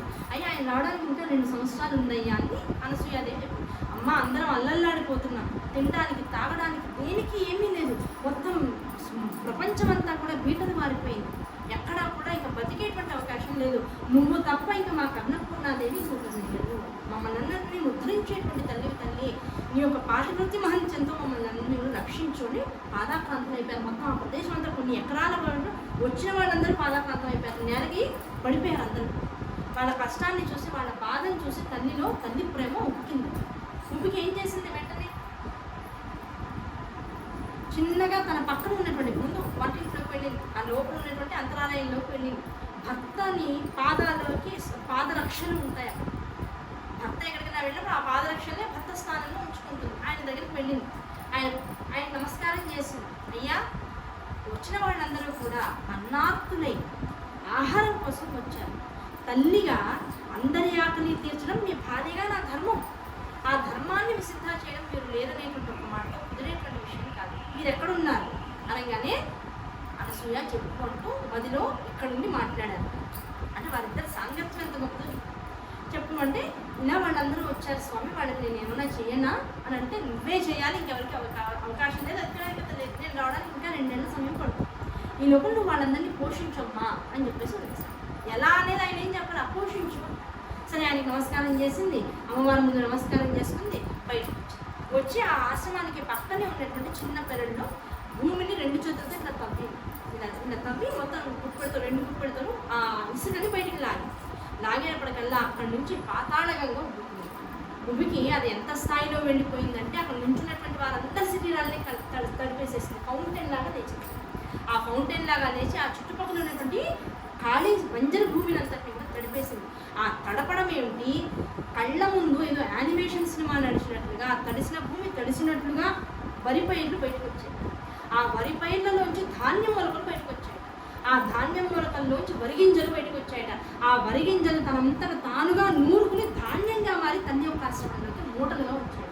ఆ మూటలుగా సఫిషియెంట్గా కొన్ని 1000 కోట్ల ధాన్యం బస్తాలు వచ్చేసిన తర్వాత అదే స్థానంలో ఈ నీటి జలంతో పప్పులు, ఉప్పులు, మొత్తం రకరకాలైనటువంటి ధాన్యాలు, కందిపప్పు, మినపప్పు, అన్ని రకాల పప్పులు ఎన్నైతే ప్రపంచంలో మనం ఆహారం వండడానికి వాడతామో అన్ని తయారైతే లోపలికి మూటలుగా వచ్చేసాయి. ఆ తర్వాత కూరగాయలు, ఫలాలు ఇవన్నీ కూడా వచ్చేసాయి. అన్ని తమంతట తాముగా మూటగా మారి లోపలికి వచ్చి స్టోర్ రూమ్లో వచ్చి ఆవిడ ఇంకా మూటలుగా ఉంటే ఎట్లా అనే మాట అనగానే బాధ అవిగా మూటలు విప్పుకోవడం, గిన్నెల్లోకి పడిపోవడం, పెద్ద పెద్ద గిన్నెలు ఎక్కడి నుంచో పుట్టుకు రావడం, అగ్ని తనంతట తానుగా రగుల్చుకోవడం, ప్రతి దాని మీద కూడా ఇంతమందికి సరిపడేటువంటి గిన్నెల్లో ఆహార పదార్థాలు ఉడుకుతూ ఉండడం, ఆ ఉడుకుతున్న వాటిలో ఉప్పు వేయాలా, కారం వేయాలా, పసుపు వేయాలా, ఇంకేమన్నా వేయాలా, అన్ని తమంతట తాముగానే చదువు పడుతూ ఉన్నాయి. ఇంత విశేషమైనటువంటి దృశ్యాన్ని చూసి అందరూ నోళ్ళు వెళ్ళబెట్టారు. ఏమిటి, ఒక సాధ్వీమణి, సాధారణమైనటువంటి ఒక మహర్షికి భార్య ఈవిడ పాతివృత్య ధర్మము ఎంత గొప్పది అనేటువంటి విషయాన్ని చూడటం కోసం ఈ విషయాన్ని విని ఆకాశ మార్గంలో అన్ని జాతులకి సంబంధించేటువంటి జంతువులు, జీవులు, పక్షులు అన్నీ కూడా బయలుదేరి వచ్చేసేసాడు. స్వర్గవాసులు, పితృలోకంలో ఉన్నటువంటి వాళ్ళు కూడా ఆకాశ మార్గంలో గురువుగా వచ్చి ఈ అనసూయాదేవి చేసినటువంటి విశేషమైనటువంటి వంటని చూస్తున్నారు. ఆ వంటను చూస్తూ ఉంటే అందరికీ ఎక్కడెక్కడో ఎన్ని జన్మల నుంచో ఉండిపోయినటువంటి ఆకలంతా బయటకు వచ్చింది. అన్ని పదార్థాలు వండి ఒక పక్కకి వచ్చేసాయి. గుమగుమ వాసనలు వస్తున్నాయి. అప్పటికే కొన్ని ఏళ్ల బట్టి ఆ కరువుతో అన్నం లేక మలమడ మాడిపోయినటువంటి కడుపులు అవన్నీ కూడా తల్లి ఎప్పుడెప్పుడు పెడుతుందా అన్నట్లున్నాయి. ఆవిడ చూసి ఇంకా ఇంకా అలా ఉంటే ఎట్లా, పిల్లలు ఆకలి వేస్తుంది, గబగబా వడ్డించండి అనగానే వాటంతా అవే విస్తళ్ళు పడ్డాయి. అంటే అక్కడ చక్కగా ఉన్నటువంటి పచ్చగా ఉన్నటువంటి నేలేత ఆకులు, అన్ని విస్తరాకులు. ఎంతమంది తనని వేడుకోవడం కోసం వచ్చారు, ఎంతమంది ఇంకా ఆకలితో అక్కడ ఉన్నారు, వాళ్ళందరికీ కూడా తెలియకుండానే అనసూయాదేవి నుంచి వర్తమానం వెళ్ళిపోయింది, రండి రండి అని. ఆ చుట్టుపక్కల రాజ్యాల్లో ఉన్నటువంటి వాళ్ళందరూ కూడా వచ్చేసారు. ఆ బంజరు భూముల్లో ఇన్ని కోట్ల మందికి కూడా విస్తరాకులు పడిపోయింది. అన్ని కోట్ల మందికి ఏకకాలంలో అన్ని వంటలు చేయబడ్డాయి. చక్కగా తృప్తిగా ప్రతి వాళ్ళు తిన్నారు. ఈ వంట ఎంతకాలం అయ్యాటే 2 ఏళ్ల పాటు ఆగకుండా రోజుకి 3 పూట్ల అందరినీ ఇలాగే పోషిస్తూ ఒక్క అనసూయ. ఈ మహాత్మ్యాన్ని చూసి వీళ్ళందరిలో ఒకరినైనటువంటి నేను, ఎవరు, తుమ్ముడు, ఈ అందరిలో ఒక వాడినైనటువంటి నేను ఈ సాంగత్యంతో నారాయణ నామస్మరణని వింటూ వింటూ ఉన్నాను కదా.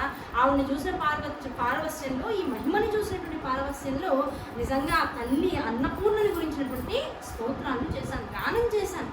నా గానాన్ని విని ఆవిడ ఎంతో సంతోషించింది. 2 ఏళ్ళు మమ్మల్ని అందరినీ పోషించింది. పోషించిన తర్వాత ఏమైంది, ఒక శుభముహూర్తాన్ని అత్రి మహర్షి యొక్క ఆయన వచ్చినప్పటికి ఏమైపోయింది, ఆయన అడుగు పెట్టడంతోనే ఈవిడేమో పాతివ్రత్యంతో పెద్దాన్ని నిర్దేశించింది.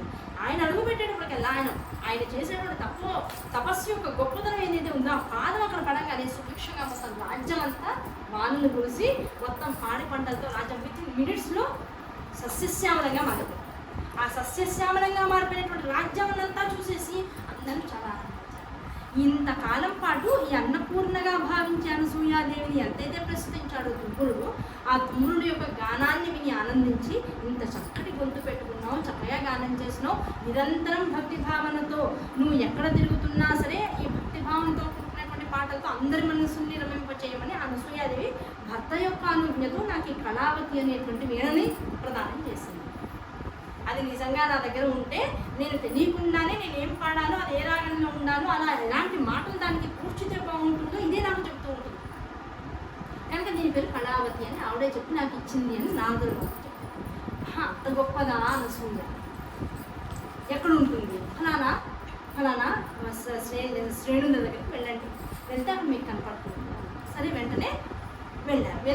వెళ్తూ ఏం చేశారు, ఒక్కొక్క భూమి దగ్గర, అంటే ఒక్కొక్క రాజ్యాన్ని దాటుకుంటూ ఆడ దాకా ప్రయాణం చేయాలి కదా. ఒక్కొక్క రాజ్యంలో పదేసి పురకరాళ్ళు ఒక్కొక్క రంగులో ఉన్న వాటన్నిటిని మూట కట్టుకుంటూ వెళ్ళి చివరికి ఆశ్రమానికి వెళ్ళారు.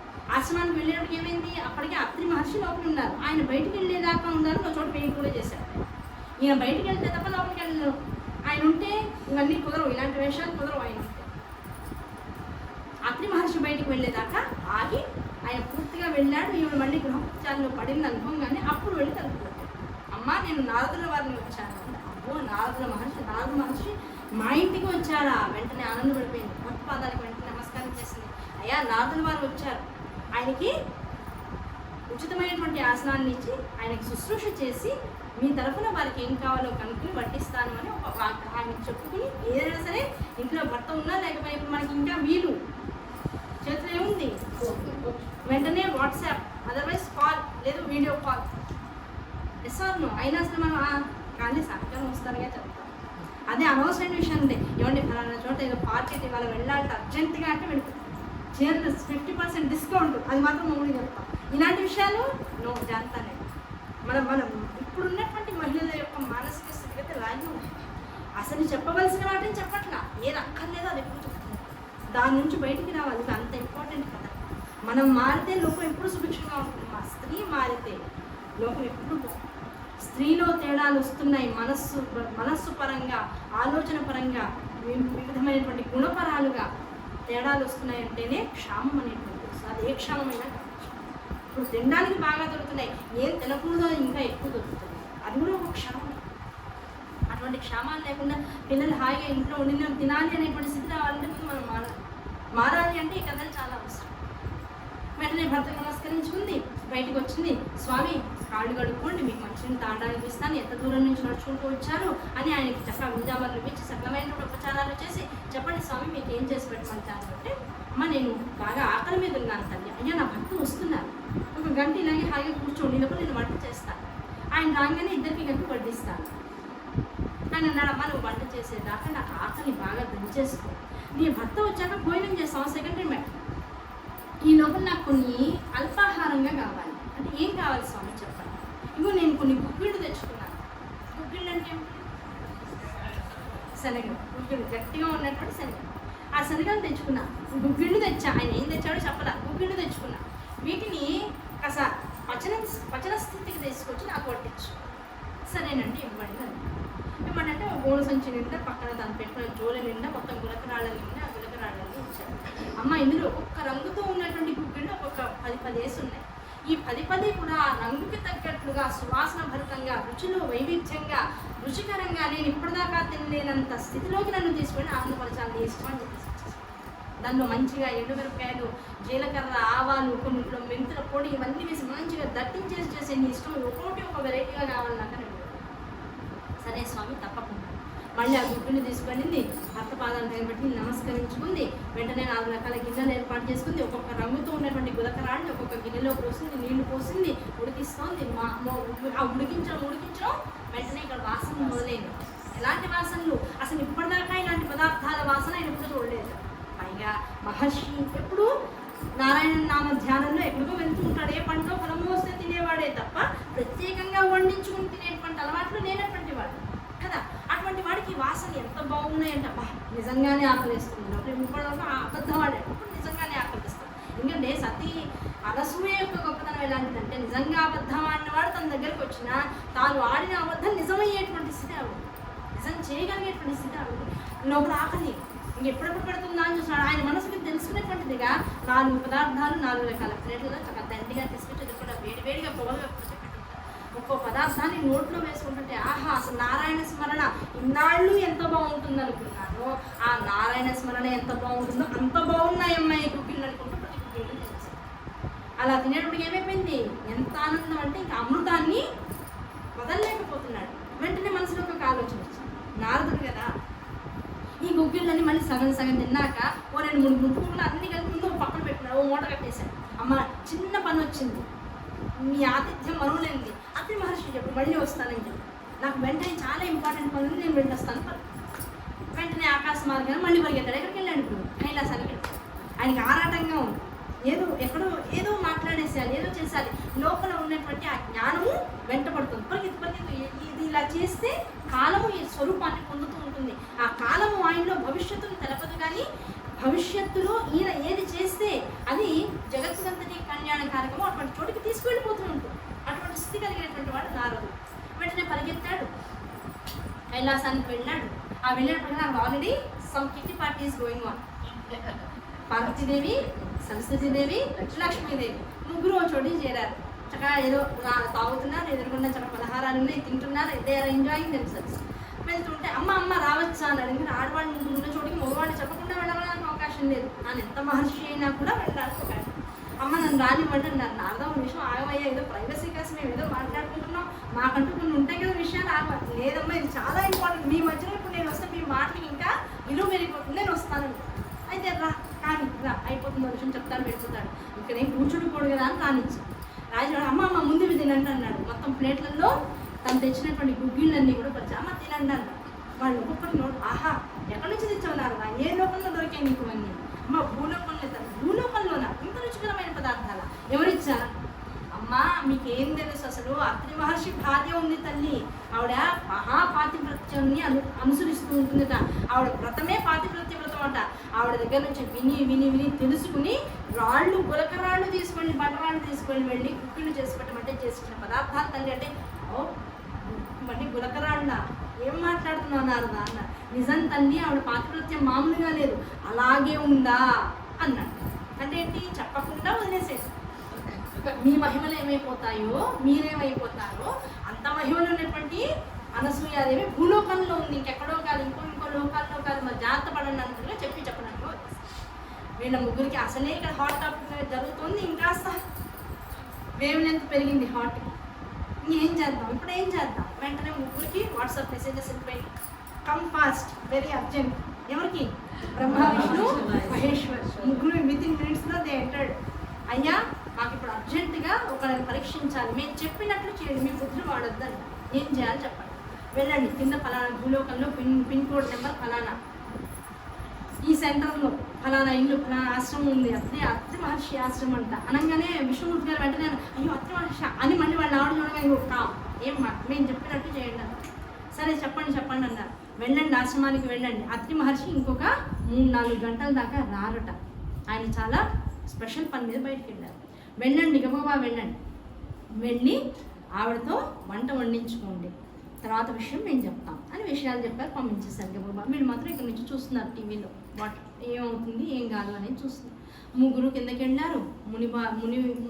ముని బాలకులుగా ఒక మధ్య వయస్సు ఉన్నటువంటి వాళ్ళుగా చక్కగా తయారయ్యారు. ఆశ్రమానికి అత్రి మహర్షి ఆశ్రమానికి వెళ్ళారు. వెళ్ళి అమ్మ భవతి భిక్షాందేహి వెళ్ళాడు. ఆవిడ ఇంకా అబ్బాయి వాళ్ళు ఎంత సుదినం, ఏమిటా సుదినం, ఇంతకు మునుపే నారదుల వారు వచ్చారు, చక్కగా ఆయనకు కావాల్సినవన్నీ కూడా నేను చక్కగా చేసి పెట్టగలిగాను. ఆయన అలా వెళ్ళారో లేదో 1 గంట కూడా కాలేదు, ఇంకా ముని బాలకులు నా ఇంటికి వచ్చారు.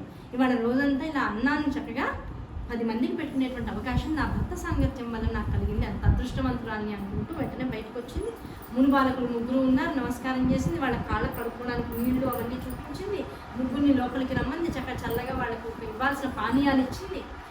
కూర్చోమంది, నాయన మీకేం కావాలి అని. అమ్మ అన్నార్థనమే వచ్చాం, ఆకలి వేస్తుంది, నీ చేతితో భోజనం వండి పెడితే తిందామని వచ్చాను. తప్పకుండా స్వామి, నా అదృష్టంగా భావిస్తాను, నా భర్త రావడానికి సమయం ఉంది, అప్పటిదాకా ఆగాను రాను అంటే ఒకళ్ళు కాదుగా, ఒకళ్ళకి 3 ఉన్నారుగా, ఒక్క పురుషుడు వస్తే భర్త వచ్చేదాకా ఆగాలి. ఒక్కళ్ళకి భోజనం పెట్టకూడదు భర్తకి తప్ప, ఇంకెవరికి ఒంటరిగా ఇంట్లో భోజనం స్త్రీ పెట్టకూడదు, అదొక నియమం, శాస్త్రం. ఆ నియమాన్ని అనుసరించి ఆ భర్త రావడానికి సమయం ఉంది, అప్పటిదాకా ఆగగలుగుతారా, పెట్టేయమంటారా? మా ఆకలి వేసుకొని చిన్నవాళ్ళం కదా కాస్త పెట్టేసి, అయితే గబగబా వంట చేసేస్తాను నాయన అని చెప్పేసి అన్నీ రెడీ చేసేసింది, విశ్రాపంతో సహా అన్నీ వేసింది. బయటకు వచ్చిన ఆయన ద్వారా రండి, మనందరికీ తెలిసిన కదే కదా. వెంటనే బ్రహ్మ విష్ణు మహేశ్వరులు 3 ఏమన్నారు, అమ్మా వచ్చేస్తాం భోజనానికి, బాగా ఆకలిగా ఉంది, కానీ నువ్వు వడ్డించవలసినటువంటి స్థితి మాత్రం ఇది కాదు తల్లి. మాకు వివస్త్రమై, శరీరం మీద నూనె పోగు లేకుండా వివస్త్రమై నువ్వు మారి మాకు అన్నాన్ని వడ్డించాలి. ఇదేం కోరిక? అత్రి సాంగత్యంలో ఉన్నటువంటి దాన్ని, అత్రి మహర్షి యొక్క గృహస్థాశ్రమ ధర్మంలో కీలకమైనటువంటి పాత్రధారిని, అటువంటి నాకు నిరంతరము భర్త పాదాలను మాత్రమే శరణుజొచ్చేటువంటి దాన్ని, నాకు కామపీరితమైనటువంటి భయంతో ఏమాత్రం ఆలోచన లేదు.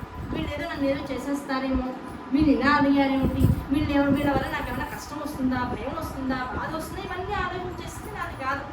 ఎందుకంటే అత్రి మహర్షి యొక్క సాంగత్యం అంత గొప్పది, నాకు ఆ భయాలు లేదు. అయినా ఇటువంటి స్థితిలో నా దగ్గరికి వచ్చి 3 ఒకటే కోరికను అడిగారు అంటే వీళ్ళు సామాన్యులు కాదు.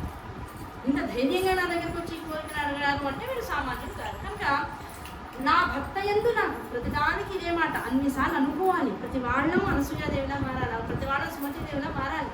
నా భక్త మీద త్రికరణ శుద్ధిగా నిరంతరము నాకు ప్రేమ ఉన్నట్లయితే, వారి పాదాలను నిరంతరము మనసులో నేను ధ్యానించేటువంటి దాన్నైతే, జీవితంలో ఎప్పుడు ఎక్కడ ఆయన మీద నాకు తృణప్రాయం అన్న భావన నా మనసులో మెదలకుండా ఉంటే, వారే నాకు బ్రహ్మ విష్ణు మహేశ్వర రూపంగా నేను గౌరవంగా ఉన్నట్లయితే, మీరు ఇప్పుడు నా భావాన్ని అనుసరించి వారికి నేను వివస్త్రగా ఎలాగైతే అన్నం వండించగలనో అలా స్వీకరించే స్థితి వీరు 3 పొందుగాక అని వెంటనే ఆవిడ మనస్సుని ఆధారంగా చేసుకుని అత్రి మహర్షి వెంటనే తాను ఉన్నటువంటి చోటు నుంచి అనుగ్రహించాడు.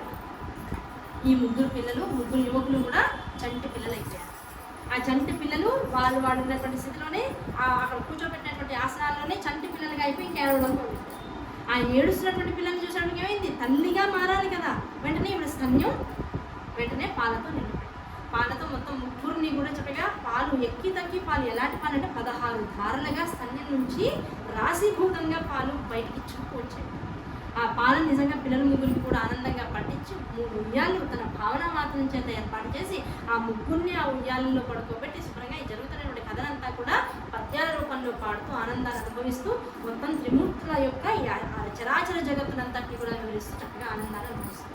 ఈ లోపల ఆవిడ అలా పాటలు పాడుతూ ఆనందాన్ని అనుభవిస్తూ కళ్ళ నుంచి నీళ్లు గారుతూ ఈ 3 అలా చూసుకుంటూ, ఆహా నాకు పిల్లలు లేరు, నిజంగా వీళ్ళు పిల్లలు అయితే ఎంత బాగుంటుందని మనసులో భావిస్తూ ఉండగా ఈ లోపల అత్రి మహర్షి ఆగమనం జరిగింది.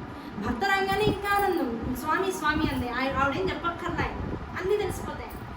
చాలా మంచి పని చేసావు అనసూయ, నిజంగా నీ వల్ల కదా నా జీవితం ఇంత చరితార్థం అయిపోయింది.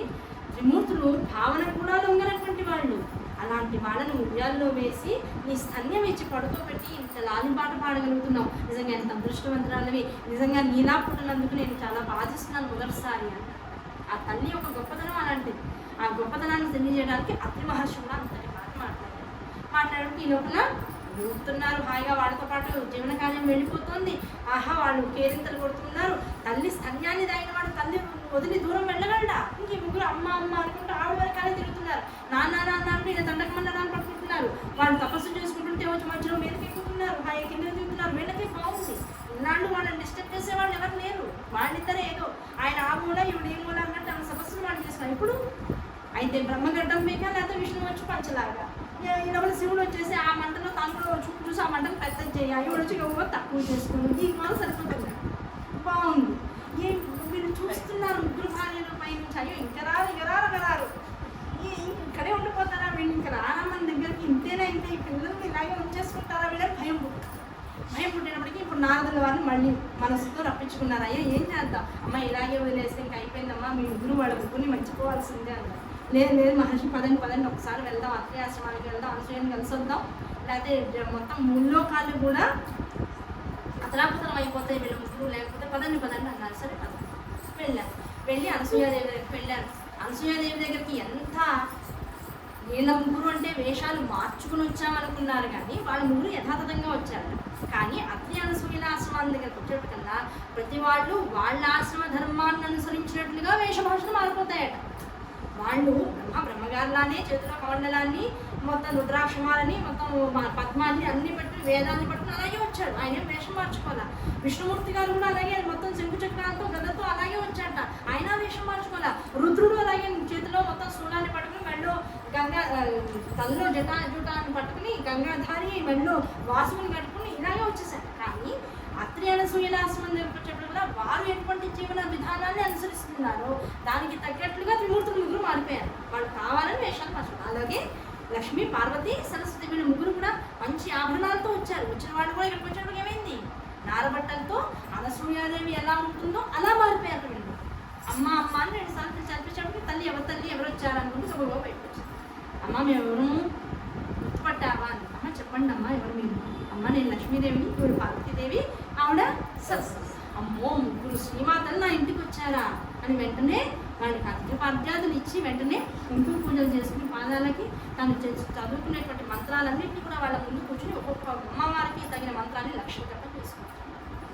ఏ అవకాశాన్ని ఊరికే వదల్లా చేసుకుని వారికి చక్కగా ధూపదీప నైవేద్యాలని, షోడశోపచార పూజలన్నీ కూడా చేసుకుని నైవేద్యం దగ్గరకు చెప్పి తల్లి ఏం పెట్టమంటారంటే, అమ్మ పతిభిక్ష పెట్టు తల్లి అంటే. ఏమేమంటాడు? పతిభిక్ష కావాలి. అప్పుడు వెంటనే వాడికి మనసుకి అర్థమైంది. అప్పటిదాకా త్రిమాతలు వచ్చారంటే వీళ్ళు పుత్రులు అనేటువంటి భావన వచ్చేసింది వీడికి. వీళ్ళ ముగ్గురి కోసం వాళ్ళు వచ్చారనే భావన ఈ కాసేపు లేదు, ఉపచారాలు చేసినంతసేపు లేకుండా వాళ్ళ ముగ్గురిని సేవించుకుంది, చక్కగా జపం చేసుకుని ఆనందించింది. అమ్మ ఏం కావాలన్నాడు? పతిభిక్ష అనేది ఒక వీళ్ళ కోసం వచ్చింది. తప్పకుండానమ్మా తీసుకువెళ్ళండి, అది నా అదృష్టం. నిజంగా త్రిమూర్తులిద్దరూ కూడా భార్యా సమేతంగా నా ఇంట్లోకి రావడం అనేటువంటి నిజంగా నేను చేసుకునేటువంటి పతిని సేవించినటువంటి భాగ్యం ఏదైతే ఉందో అదంతా కూడా ఈ 4 రోజులు బట్టి నేను అనుభవిస్తున్నటువంటి స్థితిగతుల్లో నాకు ద్యోతకమవుతుంది. కనుక మీ ఆగమనం నాకు ఆనందాన్ని ఇస్తుంది అని భార్యాభర్తలు ఇద్దరు వచ్చారు. వీళ్ళు ముగ్గురు కూడా అమ్మ మనసుని అనుసరించి పెద్దవాళ్ళు అయ్యారు. మొత్తం 6 ఎవరి పక్కన వాళ్ళు నిల్చున్నారు. ఆ త్రిమూర్తుల్ని ఒకసారి చూశారు, నమస్కరించుకున్నారు, సాష్టాంగ నమస్కారాలు చేసుకున్నారు. అమితానందం ఉంటే అబ్బా ఇంత ఆనందం పొందుతున్నారయ్యా వీళ్ళిద్దరు కూడా, ధర్మపత్ని పతి సతీసతులు ఇద్దరు కూడా చాలా ఆనందంగా ఉంది. మీకు ఏం కోరిక కావాలో చెప్పండి. అప్పుడు అనసూయాదేవి భర్త వైపు చూసింది. కోరుకో, నీకేది కావాలో అది కోరుకో, నాకు తెలుసు నువ్వేం అడుగుతావు అన్నారా. అంటే వెంటనే చెప్పింది, అయ్యా మీ వంటి పిల్లలు కావాలి, మిమ్మల్ని ఉండమనొచ్చు, కానీ మీకు రకరకాలైన లోక కార్యాలు ఉన్నాయి, వాటిని కాదనుకుని మిమ్మల్ని ఇప్పుడు ఉంచేటువంటి శక్తి నాకు లేదు. కనుక మీ వంటి పుత్రులు నాకు కావాలి అని అడిగారు. అమ్మ మా వంటి పుత్రులు అంటే ఇంక మేమే, ఇంత మించి ఇంకా అన్యమైనటువంటి వాళ్ళు ఎవరు లేరు, కనుక మేమే మీకు కొడతాం. కాకపోతే నీ యొక్క గొప్పతనం ఏదైతే ఉందో అది మాకు ఇప్పుడు అర్థమైంది. ఈ అర్థమైంది ప్రపంచమంతా కూడా అర్థం చేసుకుంటుంది. కొన్నాళ్లలో ప్రపంచమంతా కూడా అర్థం చేసుకున్న తర్వాత ప్రపంచానికి ఒకానొక విపత్ సమయంలో నీ యొక్క అండ కావాల్సి వస్తుంది, నీ యొక్క మంత్ర శక్తి అంతా కూడా కావాల్సి వస్తుంది, నీ పాతివ్రత్య ధర్మాన్నంతటినీ కూడా ప్రపంచం కోరుకునేటువంటి రోజు ఒకటి వస్తుంది. ఆ రోజున నీ జపంతో, నీ తపోశక్తితో, నీ మంత్రశక్తితో, నీ పాతివ్రత్య ధర్మంతో కనుక ప్రపంచాన్ని నిలబెట్టగలిగితే అప్పటికి కొంత ఈ లౌకికమైనటువంటి విధానాలలో జీవిస్తున్నటువంటి మేము పుత్రులుగా పుట్టడానికి కావాల్సినటువంటి యోగ్యత మీ దేహాలంట. కనుక అప్పటిదాకా మమ్మల్ని తలుచుకుంటూ నిరంతర జపం చేసుకుంటూ ఆనందంగా ఉండమని ఆశీర్వదించి వెళ్ళిపోయారు. అదంతా చెప్పి అనసూయ గొప్పతనం ఇదిరా, ఆవిడ సామాన్యురాలు కాదు, జగత్తంతకి కూడా తల్లి ఆవిడ, మానవ రూపంలో మనతో పాటు తిరుగుతుందంతే అని నారదుల వారు ఎవరు చెప్పారు? ఇంద్రుడికి ఈ విషయాన్ని చెప్పారు. అబ్బా, అంత గొప్పదా అనసూయ తల్లి, ఇప్పుడు ఆవిడ గురించి తెలుసుకున్న తర్వాత చూడాలనేటువంటి కోరిక లోపల పెరుగుతోంది అని ప్రతి వాళ్ళు కిరీటాలు బ్రహ్మలోకంలోనే వదిలేసి, కిరీటాలతో వెళ్ళడానికి అవకాశం లేదు, అది అహంకారం. కిరీటాలన్నీ కూడా బ్రహ్మలోకంలోనే వదిలి సామాన్యంగా అనసూయ అమ్మ దగ్గరికి వెళ్ళిపోయారు. రాత్రిపూట వెళ్ళి తలుపుకోవడానికి ఎవరు వద్దు, అమ్మ శరణార్థులమే వచ్చాం, తలుపు తీసింది. అమ్మ, చీకటి నుంచి కాంతి పుంజం అనేటువంటి దాన్ని దర్శించలేక అలవటించిపోతున్నాం అందరం. నీ కరుణ మా మీద పడకపోతే ఇంకొక 3 రోజులు కనుక ఇలాగే చీకటి నడిస్తే ఆ చీకటి ద్వారా మహాప్రళయం అనేటువంటిది ఏర్పడుతుంది. సూర్యుడు తన రాశిలో తాను తిరగకుండా 7 రథాలతో తాను చేయవలసినటువంటి కార్యాలన్నింటినీ కూడా చేయకపోతే ప్రకృతి విలయం అయిపోతుంది.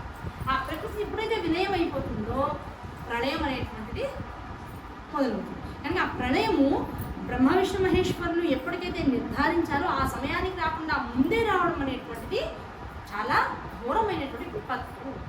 కనుక దాని నుంచి జగత్తుని మీరే రక్షించాలి అని అంటే, అయ్యా జరిగింది తెలుసునా, నేను పతివ్రతని, ఆ సుమతి చిన్న పిల్ల, ఆ వయసులో అంత కష్టం ఆ పిల్లకు వచ్చింది, తెల్లవారితే పతి మరణిస్తాడనేటువంటి బాధను తట్టుకోవడం అంత తేలికైన విషయం కాదు.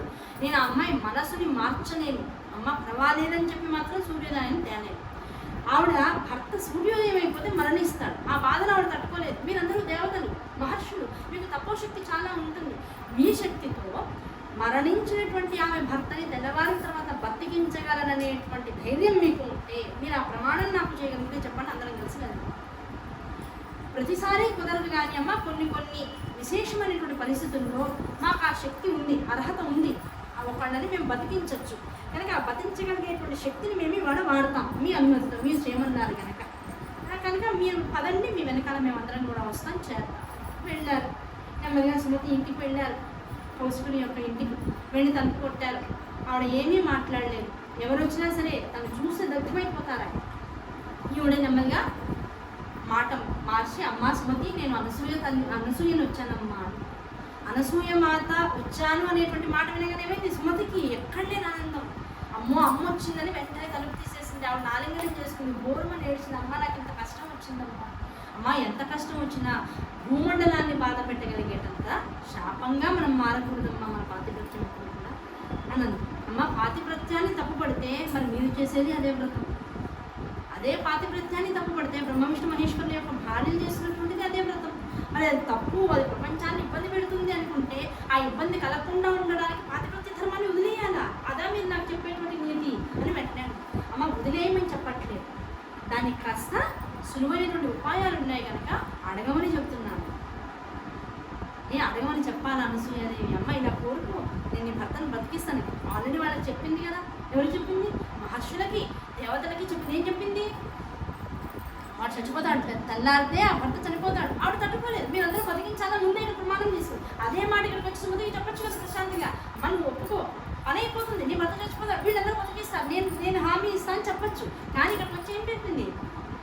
ప్రపంచాన్ని ఇబ్బంది పరిస్థితిలో తీసుకోలేదు.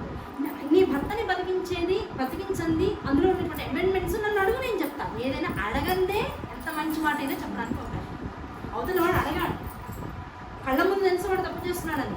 తప్పు చేస్తున్నావు అంటే నేను 10,000 సంవత్సరాల పాటు కుంగిపోతున్నాను. ఎందుకంటే ఎవరి కర్మానుసారం వాడు ఆ పని చేస్తూ ఉంటాడు. ఆ పని కాదనడానికి నాకేం హక్కు? ఎవరినైనా సరే నువ్వు తప్పు చేస్తున్నావు అంటే ఇప్పుడు అర్థం ఏమిటి? అయ్యో వాడికి ఆ కష్టం వచ్చింది, అయ్యో ఎంత కష్టం వచ్చినా ఆ అయ్యో అంటున్నావంటే అమ్మ రాసినటువంటి భవిష్యత్తుని నువ్వు తప్పు పడుతున్నావని అర్థం. ఎవడు చేసిన దానికి వాడు ఫలితం అనుభవిస్తూ ఉంటాడు. అది నీకు లౌకికంగా తప్పనిపించవచ్చు, నువ్వు నువ్వు అమ్మవారిని నమ్ముకుని నిరంతరం పూజ చేస్తుందానివైతే ఆ భగవతి అనుగ్రహం వాళ్ళకి ఇది కష్టం అనిపించకుండా ఉండేటంత స్థితి అమ్మవారి అనుగ్రహంతో రావాలని కోరుకోవాలి. అయ్యో అయ్యో నువ్వు కూడా శోకండాలు పెట్టేసేసి అయ్యో ఎంత కష్టం వచ్చిందో మళ్ళీ వెంటనే ఏం చేస్తావు, తిరుగుటప్ప నీ కష్టం నాకు వస్తే ఇంక మళ్ళీ ఒక 10 రోజుల పాటు నిద్ర పట్టదు, తిండెక్కదు, ఇంక ఎవరిని చూసి నేను ఇదే విషయం మాట్లాడుతున్నాడు అంటే దేన్ని తక్కువ మాట్లాడుకోవాలో ఇంత పెద్ద ఉపాఖ్యానంలో మార్కండేయ పురాణంలో ఎంత నరకానికి నరక దర్శనానికి ఇంత పెద్ద పీట వేస్తే దాని గురించి అతి తక్కువగా ఎందుకు మాట్లాడుతున్నాం? ఏది మాట్లాడుకుంటే అదే అవుతూ ఉంటుంది కనుక, ఏది ఎక్కువ తలుచుకుంటూ ఉంటే అదే సంక్రమిస్తూ ఉంటుంది కనుక దేన్ని తలుచుకోవాలి? శుభాన్ని, ఆనందాన్ని, సౌభాగ్యాన్ని, మంగళకరమైనటువంటి విషయాన్ని తలుచుకోవాలి. ఏది తలుచుకోకూడదో, దేన్ని వదిలేయాలో, దేన్ని ఏమాత్రం ప్రస్తావించుకోకుండా ఉంటే అది మనకి దూరం అవుతుందో దాన్ని వదిలేస్తూ ఉండాలి. మనిషి చేయవలసినటువంటి అత్యుత్తమమైనటువంటి కళ విధానం. అలా ఇవన్నీ తెలుసుకోవాలంటే ఏం చేయాలి? ఒక శిష్యుడు, ఒక గురువు, ఒక తల్లి, ఒక కూతురు, ఒక అత్తగారు, ఒక కోడలు, ఒక పెద్ద తోడుకోడలు, ఒక చిన్నమ్మాయి, ఇంట్లోకి వచ్చినటువంటి అందరికన్నా చిన్న కోడలు ఏం చేయాలి? ఒక ప్రతిదాన్ని అడిగి తెలుసుకోవాలి. అడిగితే తప్ప చెప్పేటువంటి అధికారం ఎవరికి లేదు. చివరికి లలితా శాస్త్రం చదువుతున్నాం, చిన్నపిల్ల చదువుతుంది, తప్పు చదువుతోందని నువ్వు గ్రహించకు. అసలు చిన్నపిల్ల పుస్తకం తీసుకోగానే అమ్మ నేను ఒక్కో పదం చెప్తాను చదువుతానికి అని ముందు నేర్పించు. పెద్దవాళ్ళు తప్పు చదువుతున్నారు, ఎవరు తప్పు చదువుతున్నారు అనకూడదు. నువ్వు వాళ్ళ చదివిన తర్వాత నీ అంతటి నువ్వు ఇంకొకసారి సభ్యంగా ఆ వాక్యాన్ని చదివే ప్రయత్నం నెమ్మదిగా చేయి, అథారిటీగా చేయి. అమ్మవారి మీద ఆక్షేపణ అవుతుంది. ఇంత విషయాల దగ్గర నుంచి చెప్తుంది శాస్త్రం. నాకు ఇది వచ్చు, అహంకారం కూడదు, నువ్వు తప్పు చేస్తున్నావు అస్సలు కుదరదు. ఎలా చెప్పాలి? నమ్రతగా. తల్లి పిల్లల్ని, పురిట్లో ఉన్నటువంటి పిల్లల్ని లేపి వాడి కిందంతా మలమూత్రాలు చేసి అందులోనే కొట్టుకుని కాళ్ళంతా అవే చేసేసుకుని చేతులతో పిసికేసుకున్నా సరే వాడిని కొడుతుందా అమ్మ? కొట్టదు. ఏం చేస్తుంది? నెమ్మదిగా అలాగే వాడిని ఎత్తి ఓరు వెరివాడా, ఒక నిమిషం నేను లేట్ అయితే ఇంత చేస్తావు అనుకొని అలాగే నవ్వుకుంటూ వెళ్ళి ఆకాశంలోని అసహ్యం అనుకోకుండా వాడు తన బట్టలకి అంటిస్తూ ఉంటాడు. అంటిస్తున్నా సరే బాత్రూంలోకి వెళ్ళి ముందు వేడి నీళ్ళు వేసి ఆ వేడి నీళ్ళు కాస్త గోరువెచ్చగా అయ్యేదాకా ఆగి ఈ లోపల వాడిని కాస్త గుడ్డలతో వాటితో తుడిచి అవన్నీ తర్వాత మళ్ళీ ఉతుక్కోవాలి. అదే నీళ్ళ కింద పెడితే నిమిషంగా అయిపోతుంది అంత. అయినా సరే గుడ్డలతో ముందు వాడిని అంతా శుభ్రం చేసి అంతకు మించి శుభ్రం కాసి గోరువెచ్చని నీళ్ళు వచ్చాక దాని మీద పెట్టి వాడిని మొత్తం అంతా కడిగి అన్ని కూడా శుభ్రం చేసుకోవాలనేటువంటి విషయాన్ని మర్చిపోయి మళ్ళీ అంటుకున్న దాన్ని మళ్ళీ వాడెక్కడ అంటించుకుంటాడో అని పిల్లవాడిని దూరం జరిపి వాడికి మళ్ళీ పొత్తుకుంటానే చెప్ప వెచ్చగా వాడిని కూర్చోబెట్టి అప్పుడు వచ్చి ముందు బట్టలన్నీ ఉతుక్కుని అప్పుడు చివరికి తన కంటిని మళ్ళీ అది శుభ్రం చేస్తాం. అవునా? మరి ఇంత మన అమ్మకు ఉంటే మరి మనం అమ్మలా మారాలంటే మనకెంత ఉండాలి? మనల్ని కానీ అమ్మకింత ఉంది. ప్రతి తప్పుకి అమ్మవారు ఇంకా కొరడా పట్టుకుని కూర్చుంది అనుకోండి, ఇప్పుడు రోజుకి ఎలా ఒళ్ళంతా వాచిపోవాలంత తేడా. ప్రతి తప్పుకి, భావంలో వచ్చినటువంటి ప్రతి దురాలోచనకి, ఆ మాటల్లో వచ్చినటువంటి ప్రతి పొరుపు మాటకి, కళ్ళల్లో కనపడినటువంటి పొరుపుతనానికి, ప్రతి దానికి పడింది అనుకోండి ఎలా ఉంటాం? అంతే చారలు పడిపోతాయి ఒళ్ళంతా కూడా. అలా కాకుండా తల్లి ఏం చేస్తుంది? ఆగుతుంది. బాగుపడతాడు. అందుకే సత్సంగత్వే నిస్సంగత్వే నిశ్చలతత్వే నిర్మోహత్వే ఇంత చేస్తుంది. ఇంత రకరకాల మంది మనుషులు మెంటాలిటీస్ ఉన్న వాడిని చుట్టుపక్కల పెడుతుంది. ఏదో ఒకళ్ళ వల్లన్నా నువ్వు మారుతావేమో, ఇప్పటికన్నా తెలుసుకుంటాడేమో, ఇలా చెప్తే పాటిస్తాడేమో, ఇంకెవరో చెప్తే పాటిస్తాడేమో, ఈ కష్టం పడుతున్న వాళ్ళని చూసి మారుతాడేమో. ఇన్ని రకాలుగా నీ చుట్టుపక్కల ఇన్ని అధ్యాయాలు ఇన్ని రకాలైన శిక్షణా కేంద్రాలు పెడితే వీటన్నిటిని ఇదిలా అదలా ఇదిలా నేను మాత్రం చాలా మంచిదని అన్నీ అయ్యాక ఏం చేస్తుంది? ఫైనల్గా దెబ్బ పడకపోతే, అమ్మ పెట్టే 4 పెట్టకపోతే ఆకలి తీరదట. ఆకలి తీరేదాకా వేస్ట్, అప్పుడు నరకన్నా. అలా ఆ సూత్రాన్ని అనుసరించి అనసూయాదేవి ఏం చేస్తామో అడుగు, నీకేం కావాలో అడుగు, నీకు ఎలా ఈ పరిణామం మారితే బాగుంటుందో చెప్పు. అంతే తప్ప ఇక్కడే ఉండిపోయి ప్రపంచాన్ని కంటక స్థితిలోకి తీసుకొస్తానంటే సరైన విషయం కాదు కదా. అది కూడా పతిఫలిత లక్షణం కాదు కదా. నువ్వు బాగుండాలి, నీ భర్త బాగుండాలి, అది అర్థమవుతుంది. దానికి మించి నీకేం కావాలి? నువ్వు బాగుండాలంటే నీ మనస్సు, నీకున్నటువంటి పరిస్థితి ఎలా మారాలో కోరుకో. అడుగు, నన్ను అడుగు. అమ్మాయికి నీకు తప్ప ఇంకెవరికి చెప్పుకుంటాను నేను నాకు వచ్చిన కష్టాన్ని. తెల్లవారితే నా భర్త పోతాడన్నారు, మరి తెల్లవారేటట్టు చేయకపోతే మొత్తం ప్రపంచం అంతా కూడా నశిస్తుందని నువ్వు అంటున్నావు. మరి తెల్లవారాలి, భూమి రక్షింపబడాలి, తెల్లవారాలి, నా భర్త రక్షింపబడాలి. ఇంత మించి నాకేం కష్టం, నాకేం కోరిక ఉంటుంది అని. తథాస్తు, నువ్వు అడిగావు కదా, ఇప్పుడు తథాస్తు, నీ భర్త రక్షింపబడతాడు. నేను హామీ ఇస్తున్నాను. తెల్లవారేటట్టుగా ముందు రథాన్ని నడవనివ్వు, నీ ప్రతిజ్ఞను వెనకాలకి తీసుకో, సూర్యదేవుడికి అనుమతినివ్వు. అమ్మ ఉన్నావు కదా, నేను చేస్తున్నా, అంతా అయిపోయిన తర్వాత నన్ను నడిదారిలో వదిలేసి వెళ్ళిపోరు కదా మీరు ఎవరు, అస్సలు వెళ్ళిపోరు. తల్లి అని నువ్వు నన్ను ఆలింగనం చేసుకున్నాక కూతుర్ని నిన్ను వదిలేసి వెళ్ళడానికి నాకు అసలు అర్హత లేదు. నా భర్త పాదాన్ని మనసులో నిలుపుని నీకు వాగ్దానం చేస్తున్నానని చెప్తే అప్పుడు అనసూయాదేవి వచ్చి చెప్పింది కదా, భర్త పాదాన్ని మనసులో పెట్టుకున్నాను కదా, ఓకే పుట్టారు. సూర్యదేవుడు ఉదయించుగాక, కాలము తన స్థితిగతులలో చెరించుగాక, ఈ లోకమంతా శాంతిగా ప్రకృతిలో అల్లడాగాక అని వెంటనే అమ్మవారి దగ్గర దీపాన్ని చూసి వెంటనే యథాశక్తి మొత్తం జగత్తంతా కూడా నడవడం మొదలెట్టింది. సూర్యోదయం అయింది. అవ్వంగానే ఇక్కడ ఉన్నటువంటి కౌశికుడు తనలో తను కొట్టుకుని నోట్లో నుంచి రకరకాల ద్రావకాన్ని బయటికి చిమ్ముతూ శరీరంలో ఉన్నటువంటి అన్ని భాగాల్లో ఉన్నటువంటి రంధ్రాల నుంచి కూడా మలాన్ని విసర్జిస్తూ చనిపోతే ఇక భర్త శవాన్ని చూసి ఆవిడ కంట్లోంచి నీళ్లు వచ్చే లోపల ఇంతమంది మహర్షులు గడగడ వణికిపోతున్న ఉత్తర పతివ్రతను ఎదుర్కొన్నారు. ఎక్కడ తేడా వచ్చినా ఏమైపోతుంది, మామూలు తేడా రాదు. ముందే అనసూయాదేవి చెప్పింది, నా ఆవిడ కంట్లోంచి నీళ్లు రావడానికి అవకాశం లేదు, ముందే చెప్పేసింది. దాంతో ఈవిడ కంట్లో ఆయన పడిపోయాడు అన్న స్థితిని ఈవిడ గమనించే లోపల మళ్ళీ ప్రాణ ప్రతిష్ఠ చేసేస్తారు.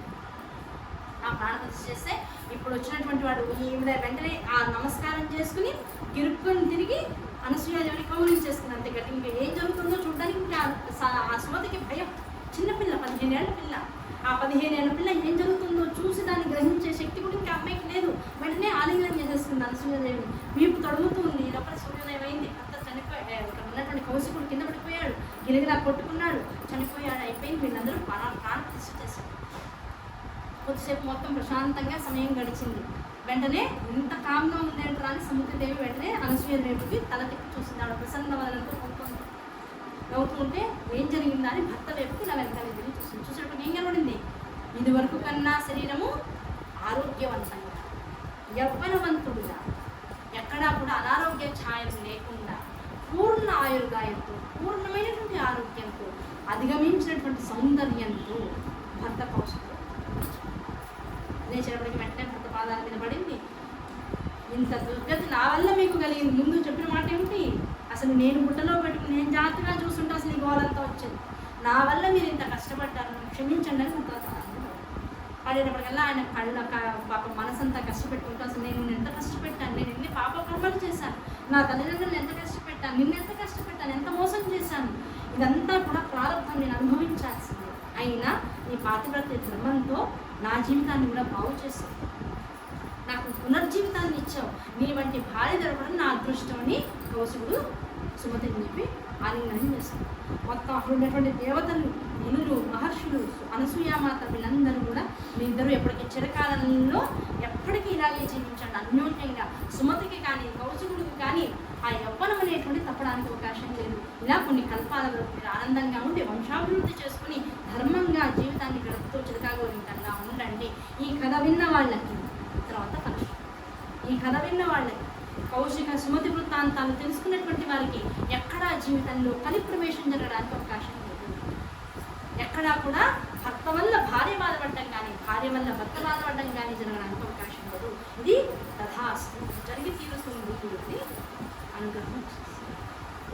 అంటే ఇంత ముందు దాకా భర్తను చెప్పినా ఈ కథ విన్నాక నిన్నేం కథ జరుపుకున్నాం, ఆడి బక్క యుద్ధం కథ విన్నా, ఇవాళ సుమతి కౌశికుల కథ విన్నా, ఇప్పటిదాకా చేసినటువంటి భర్త పట్ల భార్య చేసినటువంటి దోషం కానీ, ద సేమ్ టైం భార్య పట్ల భర్త చేసినటువంటి దోషం కానీ, రెండు వైపులా సమన్యాయం అవి పూర్తిగా కొట్టివేయబడతాయి. ఇంక వాళ్ళ నుంచి కొత్త చాప్టర్, మళ్ళీ newly married, starting new life, more 100 years అదనమాట.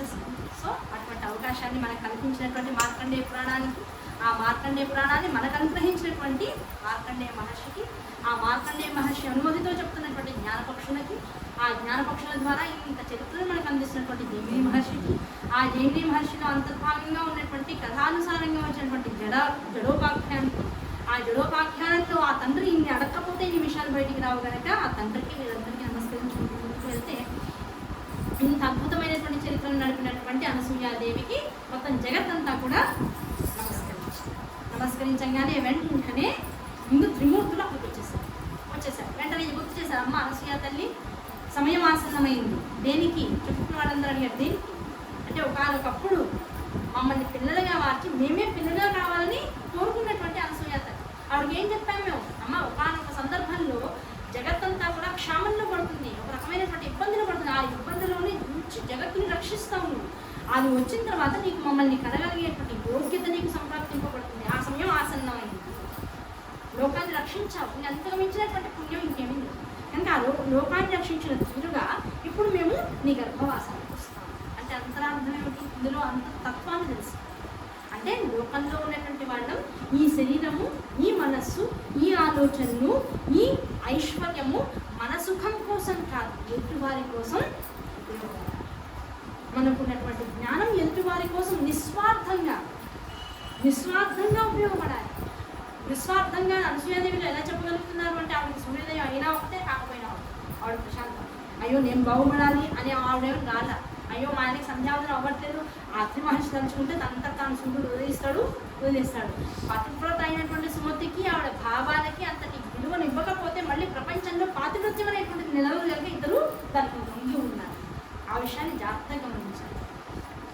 వాళ్ళు దంచుకుంటే ఎంతసేపు సూర్యుడిని బయటకు తీసుకురావడం, వాళ్ళ వరకు వాళ్ళైనా సూర్యోదయాన్ని తెచ్చుకుని వాళ్ళ వరకు భాగ్యతని ప్రశాంతంగా ఉండగలరు. అలా చేస్తే ఈ గొప్పతనం బయటకు ఎలా వస్తుంది? దానికోసం లొంగి ఉన్నారు తప్ప ఎక్కడ కూడా స్వార్థం అనేటువంటిది లేదు. ఆ స్వార్థరహితమైనటువంటి జీవితాలను, స్వార్థము లేనటువంటి ప్రణాళికతో ఇంత జగత్తుకి కూడా ఆనందం కలిగించినటువంటి వారికి తప్పనిసరిగా భగవంతుడు గర్భవాసన పుడతాడు. అటువంటి స్త్రీ జన్మ లభించింది, ఎంత ఆనందం! ఆ స్త్రీ జన్మలో గర్భావాసన భగవంతుడిని రప్పించుకోవాలంటే నిన్ను నువ్వు మర్చిపోయి బతకగలగాలి. ఎలా? ఎందులోంచి వచ్చావో దాన్ని మాత్రమే స్మరించుకుంటూ దానిగా మారాలనేటువంటి ఆలోచనతో నిరంతరం సంకల్పం చేసుకుంటూ ఉండాలి. అనసూయాదేవి దేన్ని పట్టుకున్నావో అది అంతటికి మూలమనేటువంటి స్థితిని మొదలకుండా ఉండాలి. అటువంటి జ్ఞాని అవ్వాలి. స్త్రీలకి ఎంత జ్ఞానం చెప్తున్నాడో చూడండి. స్త్రీలకి చదువు అక్కర్లేదు, పెద్ద పెద్ద కాలేజీలకు వెళ్ళక్కర్లేదు, ఎవరు చెప్పాలా? చదువు ఎంతవరకు కావాలి? ప్రపంచాన్ని కూడా శాసించగలిగేటంత చదువు కావాలి స్త్రీకి. కారణం పురుషుడు కూడా చాలా విషయాల్లో స్త్రీ మీద డిపెండ్ అవుతారు. పురుషుడికి తెలిసింది రెండు విషయాలు, ఒకటి పురుషుడిగా జీవించడం, రెండు సంపాదించడం. ఆ సంపాదించిన తర్వాత ఏం చేయాలో ఇంట్లో ఒక స్త్రీ దీపం పెట్టేది లేకపోతే ఆయనకి ఏం తెలియదు. కోట్లు సంపాదిస్తున్నాడు ఇప్పుడు టాటా వాళ్ళు, టాటా ఎవరైనా రతన్ టాటా అన్నీ ఉన్నాయి ఇంట్లో, ఆయనకి ఏం కావాలో ఆయన తెలియదు. ఇప్పుడు తర్వాత ఏం చేయాలో ఆయనకి తెలియదు. శరీరం పడిపోతుంది, ఇంకా ఎంతో కాలం లేదు, శరీరం పడిపోవడానికి రెడీగా ఉంది. ఇప్పుడు ఉన్నదాన్నంతా ఎవరి చేతిలో పెట్టాలో తెలియదు. అందులో ఏం చేశాడు? 16 మంది ఎండీలను మార్చాడు, ఆయన మేనేజర్లను మార్చాడు. ఒకళ్ళని అనుకున్నాడు, వాడు మోసం చేశాడు, ఇంకోటి చెత్త చివరికి ఇప్పుడు ఎవరెవరే అంటే మళ్ళీ ఒక ఆడపిల్ల ఫ్రెష్లీ గ్రాడ్యుయేట్ ఆ అమ్మాయి చేతిలో పెట్టాడు. ఒకప్పుడు ఆ అమ్మాయి ఒక రిక్షా వాళ్ళ కూతురు, ఆ రిక్షా వాళ్ళ కూతురు తీసుకుంటే ఇప్పుడు తన అసిస్టెంట్గా పెట్టారు. ఆ పిల్ల ఎట్లా చెప్తే అట్లా మొత్తం ఆస్తినంతా మొత్తం ప్రపంచానికి పనిచేయడానికి రెడీగా. ఇప్పుడు స్త్రీకి విద్య, ఉద్యోగం లేకపోతే ఒక రకమైనటువంటి ఒక జ్ఞానం ఇవన్నీ ఎందుకు కావాలంటే పురుషుని నిలబెట్టడానికి. పురుషుడు స్త్రీ వల్ల ప్రకృతి అంతా కూడా నిలబడుతుంది, ప్రకృతి వల్ల మొత్తం లోకం అంతా కూడా సస్యశ్యామలంగా ఉంటుంది. ఇంత అంతరార్థాలు ఒక కథలో అంతర్లీనంగా కనిపిస్తాయి. ఇది అనసూయాదేవి యొక్క కథ. ఎప్పుడైతే మొత్తం బ్రహ్మ విష్ణు మహేశ్వరులు ముగ్గురు వచ్చారు, అన్నీ ఇంకా నీ యందు మేము ప్రభవిస్తామనేటువంటి విషయాన్ని చెప్పుకున్నారు. వాళ్ళిద్దరు మళ్ళీ వాళ్ళ ఆశ్రమానికి వాళ్ళు వెళ్ళిపోయారు. ఒకనొక శుభముహూర్తాన ఋతుక్రమం అయిపోయినటువంటి ఋతుజలానికి స్నానం జరిపించిన తర్వాత ఆవిడ యొక్క మనసు పవిత్రమైనటువంటి స్థాయిలో ఉన్నటువంటి, అంటే గర్భాన్ని ఎలా దాల్చాలి, స్త్రీ పురుష సంగమం ఎలా జరగాలి, ఆ సంగమ స్థితిలో భార్య యొక్క మనసు ఎలా ఉండాలి, భర్త యొక్క మనసు ఎలా ఉండాలి, దేన్ని ఆశిస్తూ వారు శరీరాన్ని కలపగలగాలి. ఇంత విషయాలు కూడా ప్రతి పురాణంలో చెప్పారు. ఎక్కడ మొహమాడపడడానికి ఏం లేదు. దీనికన్నా దిక్కుమాల సినిమాలు మానేసి చదువుకుంటే ఎలా ఉండాలో అని చెప్తున్నాయి, ఎలా ఉండకూడదు అని చెప్తున్నాయి, ఎలా ఉండాలి అని చెప్తున్నాయి. ఇక్కడ ఎక్కడ కూడా మొహమాటపడాల్సిన విషయాలు కానీ మాట్లాడకూడనటువంటి సబ్జెక్ట్ కానీ ఎక్కడ లేదు. ప్రతిదీ మర్యాదపూర్వకంగా మొత్తం సైన్స్ని కూడా తలదనేటువంటి అంతర్రహస్యాలు ప్రతి పురాణంలోనూ నిక్షిప్తం చేసి ఉంచారు మన మహర్షులు. వారికి ముందు నమస్కరించారు. భార్య మనసు ఎలా ఉంటే ఎటువంటి పిల్లలు పుడతారు, భర్త మనసు ఎలాంటి రేతస్సులు స్కందం చేస్తే ఎటువంటి వారు పుడతారు, ఆ రేతస్సును స్వీకరించినటువంటి స్త్రీ 9 నెలల పాటు ఆ గర్భధారణ చేసేటువంటి సమయంలో ఎలాంటి మన ప్రవృత్తిని కలిగి ఉండాలి, ఎటువంటి ఆహార పదార్థాలను స్వీకరించాలి, ఎప్పుడు నిద్రపోవాలి, ఎప్పుడు నిద్ర లేవాలి, ఎటువంటి సదాచారాన్ని పాటించాలి, ఎలా పడుకోవాలి, ఎటువైపు తిరిగి పడుకోవాలి, ఎటువంటి మాటల్ని సంభాషించాలి, ఎటువంటి పుస్తకాలని చదవాలి, ఎటువంటి వారి దగ్గర ఉండాలి, ఎటువంటి వారి దగ్గర ఉండకూడదు, ఇవన్నీ కూడా బిడ్డ యొక్క భవిష్యత్తు నిర్దేశిస్తాయి. ఇంత సైన్స్ ఉంది. ఆ ఒక శుభముహూర్తాన అతి తనంతట తానుగా భార్య దగ్గరికి పురుషుడిగా వచ్చాడు. ఆ రోజున తెల్లవారుజామున చేసినటువంటి సంధ్యావందన క్రియ అవ్వంగానే అతి రేతస్సులోకి బ్రహ్మ, విష్ణు, మహేశ్వరులు అమృత బిందు స్వరూపాలుగా వచ్చి కలిసిపోయారు, మిళితమయ్యారు. ఆ రేతస్సులో ఎప్పుడైతే వీళ్ళ ముగ్గురు యొక్క అంశం మిళితమైందో ఆ మిళితమైనటువంటి దేహంతో అనసూయాదేవితో సంపర్కం చేశారు. ఆ సంపర్కం వలన ఆవిడ గర్భాన్ని దాల్చింది. ఆ గర్భాన్ని దాల్చింది 9 నెలల పాటు. ముగ్గురిని లోపల పెట్టుకుంది. ఆ త్రిమూర్తుల్ని ముగ్గురిని లోపల పట్టుకుని 9 నెలల గర్భాన్ని దాల్చింది. ఇంకొక పళ్ళు బయటికి రావాలి. మొట్టమొదటి ఎవరు వచ్చారు? 9 నెలల గర్భం చక్కగా నిండగానే మొట్టమొదటి వంశోద్భవుడు వచ్చాడు, ఆత్రేయుడు వచ్చాడు. ఎవరయ్యా ఆయన అంటే ఎలా కోరుకుంది ఆవిడ? అయ్యా, బ్రహ్మ, విష్ణు, మహేశ్వరుడు ముగ్గురు నా కడుపులో పుట్టాలి. బ్రహ్మ అంశగా ఒక పుత్రుడు జన్మించాలి, రుద్ర అంశతో ఒక పుత్రుడు జన్మించాలి. బ్రహ్మ రుద్ర అంశాన్ని తనలో నిక్షిప్తం చేసుకున్నటువంటి విష్ణు స్వరూపము త్రిమూర్త్యాత్మకంగా నాలో జన్మించాలి. మొత్తం ముగ్గురు పుత్రులు, 3 అంశాలు. మధ్యలో ఉన్నవాడికి మాత్రం మిగతా ఇద్దరి అంశాలు కూడా అటాచ్ అవుతాయి. అటువంటి పుత్రులు నా గర్భాన్ని జన్మించాలి అని కోరుకుందాం మహాపతి.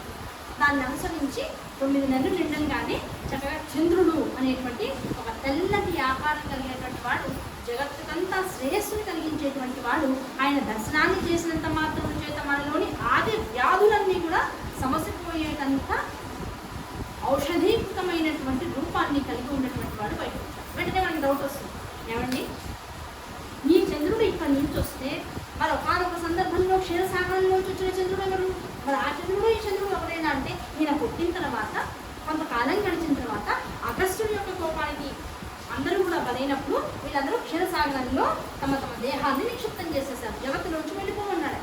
వెళ్ళిపోయినప్పుడు అందరూ వెళ్ళిపోయి క్షీరసాగరంలో ఉన్నారు. క్షీరసాగరంలో నిక్షిప్తమైపోయినటువంటి ఐశ్వర్యానంతటిని మళ్ళీ బయటికి లాగడం కోసమే ఇటు రాక్షసుల్ని అటు దేవతల్ని మహావిష్ణువు ప్రేరేపించాడు. దేనికోసం? అమృతం కోసం. ప్రతి దానికి ఒక ప్రాతిపదిక ఏర్పాటైంది కనుక ఇప్పుడు పుట్టినటువంటి వాడు ప్రథమ స్కందంలో అంటే ఋతుయాంతంగా కూడా పూర్వమే పుట్టినటువంటి చంద్రుడు. ఎవరికి పుట్టాడు అంటే అత్రికి, అనసూయకి బిడ్డగా పుట్టాడు.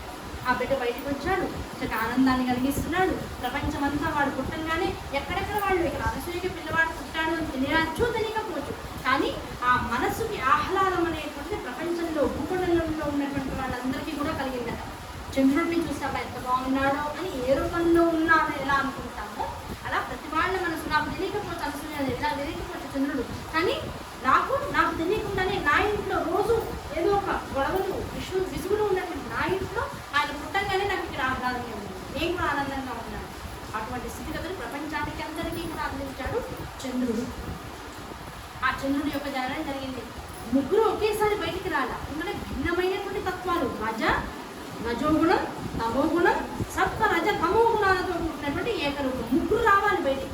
ఆ ముగ్గురు ఒకేసారి వస్తే ప్రపంచం భరించలేదు. దానికోసం మొట్టమొదటి చంద్రుడు బయటకు ఆయన రజోగుణ సంపన్నుడు.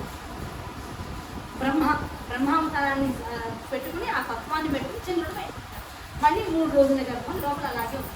ఆ చంద్రుడిని చూసుకుంటుంది. ఒక పక్క బాలింతరాలు, ఒక పక్క చూలింతరాలు, రెండూ ఉంది. పని చేసుకుంటుంది. మళ్ళీ పుట్టబోయే పిల్లవాడి కోసం ఏర్పాట్లు, పుట్టిన పిల్లవాడి కోసం ఏర్పాట్లు అన్నీ చేసుకుంటుంది. రెండో వాడు రావాలి. ఆ వచ్చే లోపల ఒక విషయం అర్థమవుతుందా? కన్ఫ్యూజ్ అవ్వట్లేదు.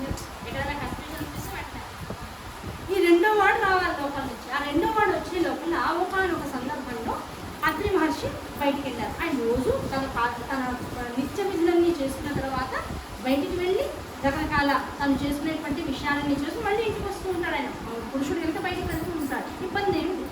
వెళ్ళాడు. ఆయన వెళ్ళంగానే ఆ చుట్టుపక్కల తిరుగుతున్నటువంటి వాడు ఒక మహారాజు, ఇక్కడ ఏదో ఒక కుటీరం ఉంది, కుటీరంలోకి వద్దామని వచ్చాడు. వచ్చేటప్పటికల్లా అక్కడ అనసూయదేవి ఏం చేస్తుంది? సంధ్యోపాసన అంటే అర్థమైనప్పుడు మనందరం కూడా మగవాళ్ళు ఏం చేస్తారు? గాయత్రి ఉపాసన చేస్తారు. సంధ్యోపాసన అంటారు. గాయత్రి ఉపాసన తెల్లవారుజామున చేస్తుంది. చేసి సూర్యుడికి అర్థం ఇస్తుంది. ఆ గాయత్రి మంత్ర జలాన్నంతటి కూడా అర్థంగా పిలుస్తుంది. ఇదేమిటి? స్త్రీలు గాయత్రి మంత్రోపాసన చేయడమా? అనుకున్నాడు. మళ్ళీ అది అవ్వంగానే మళ్ళీ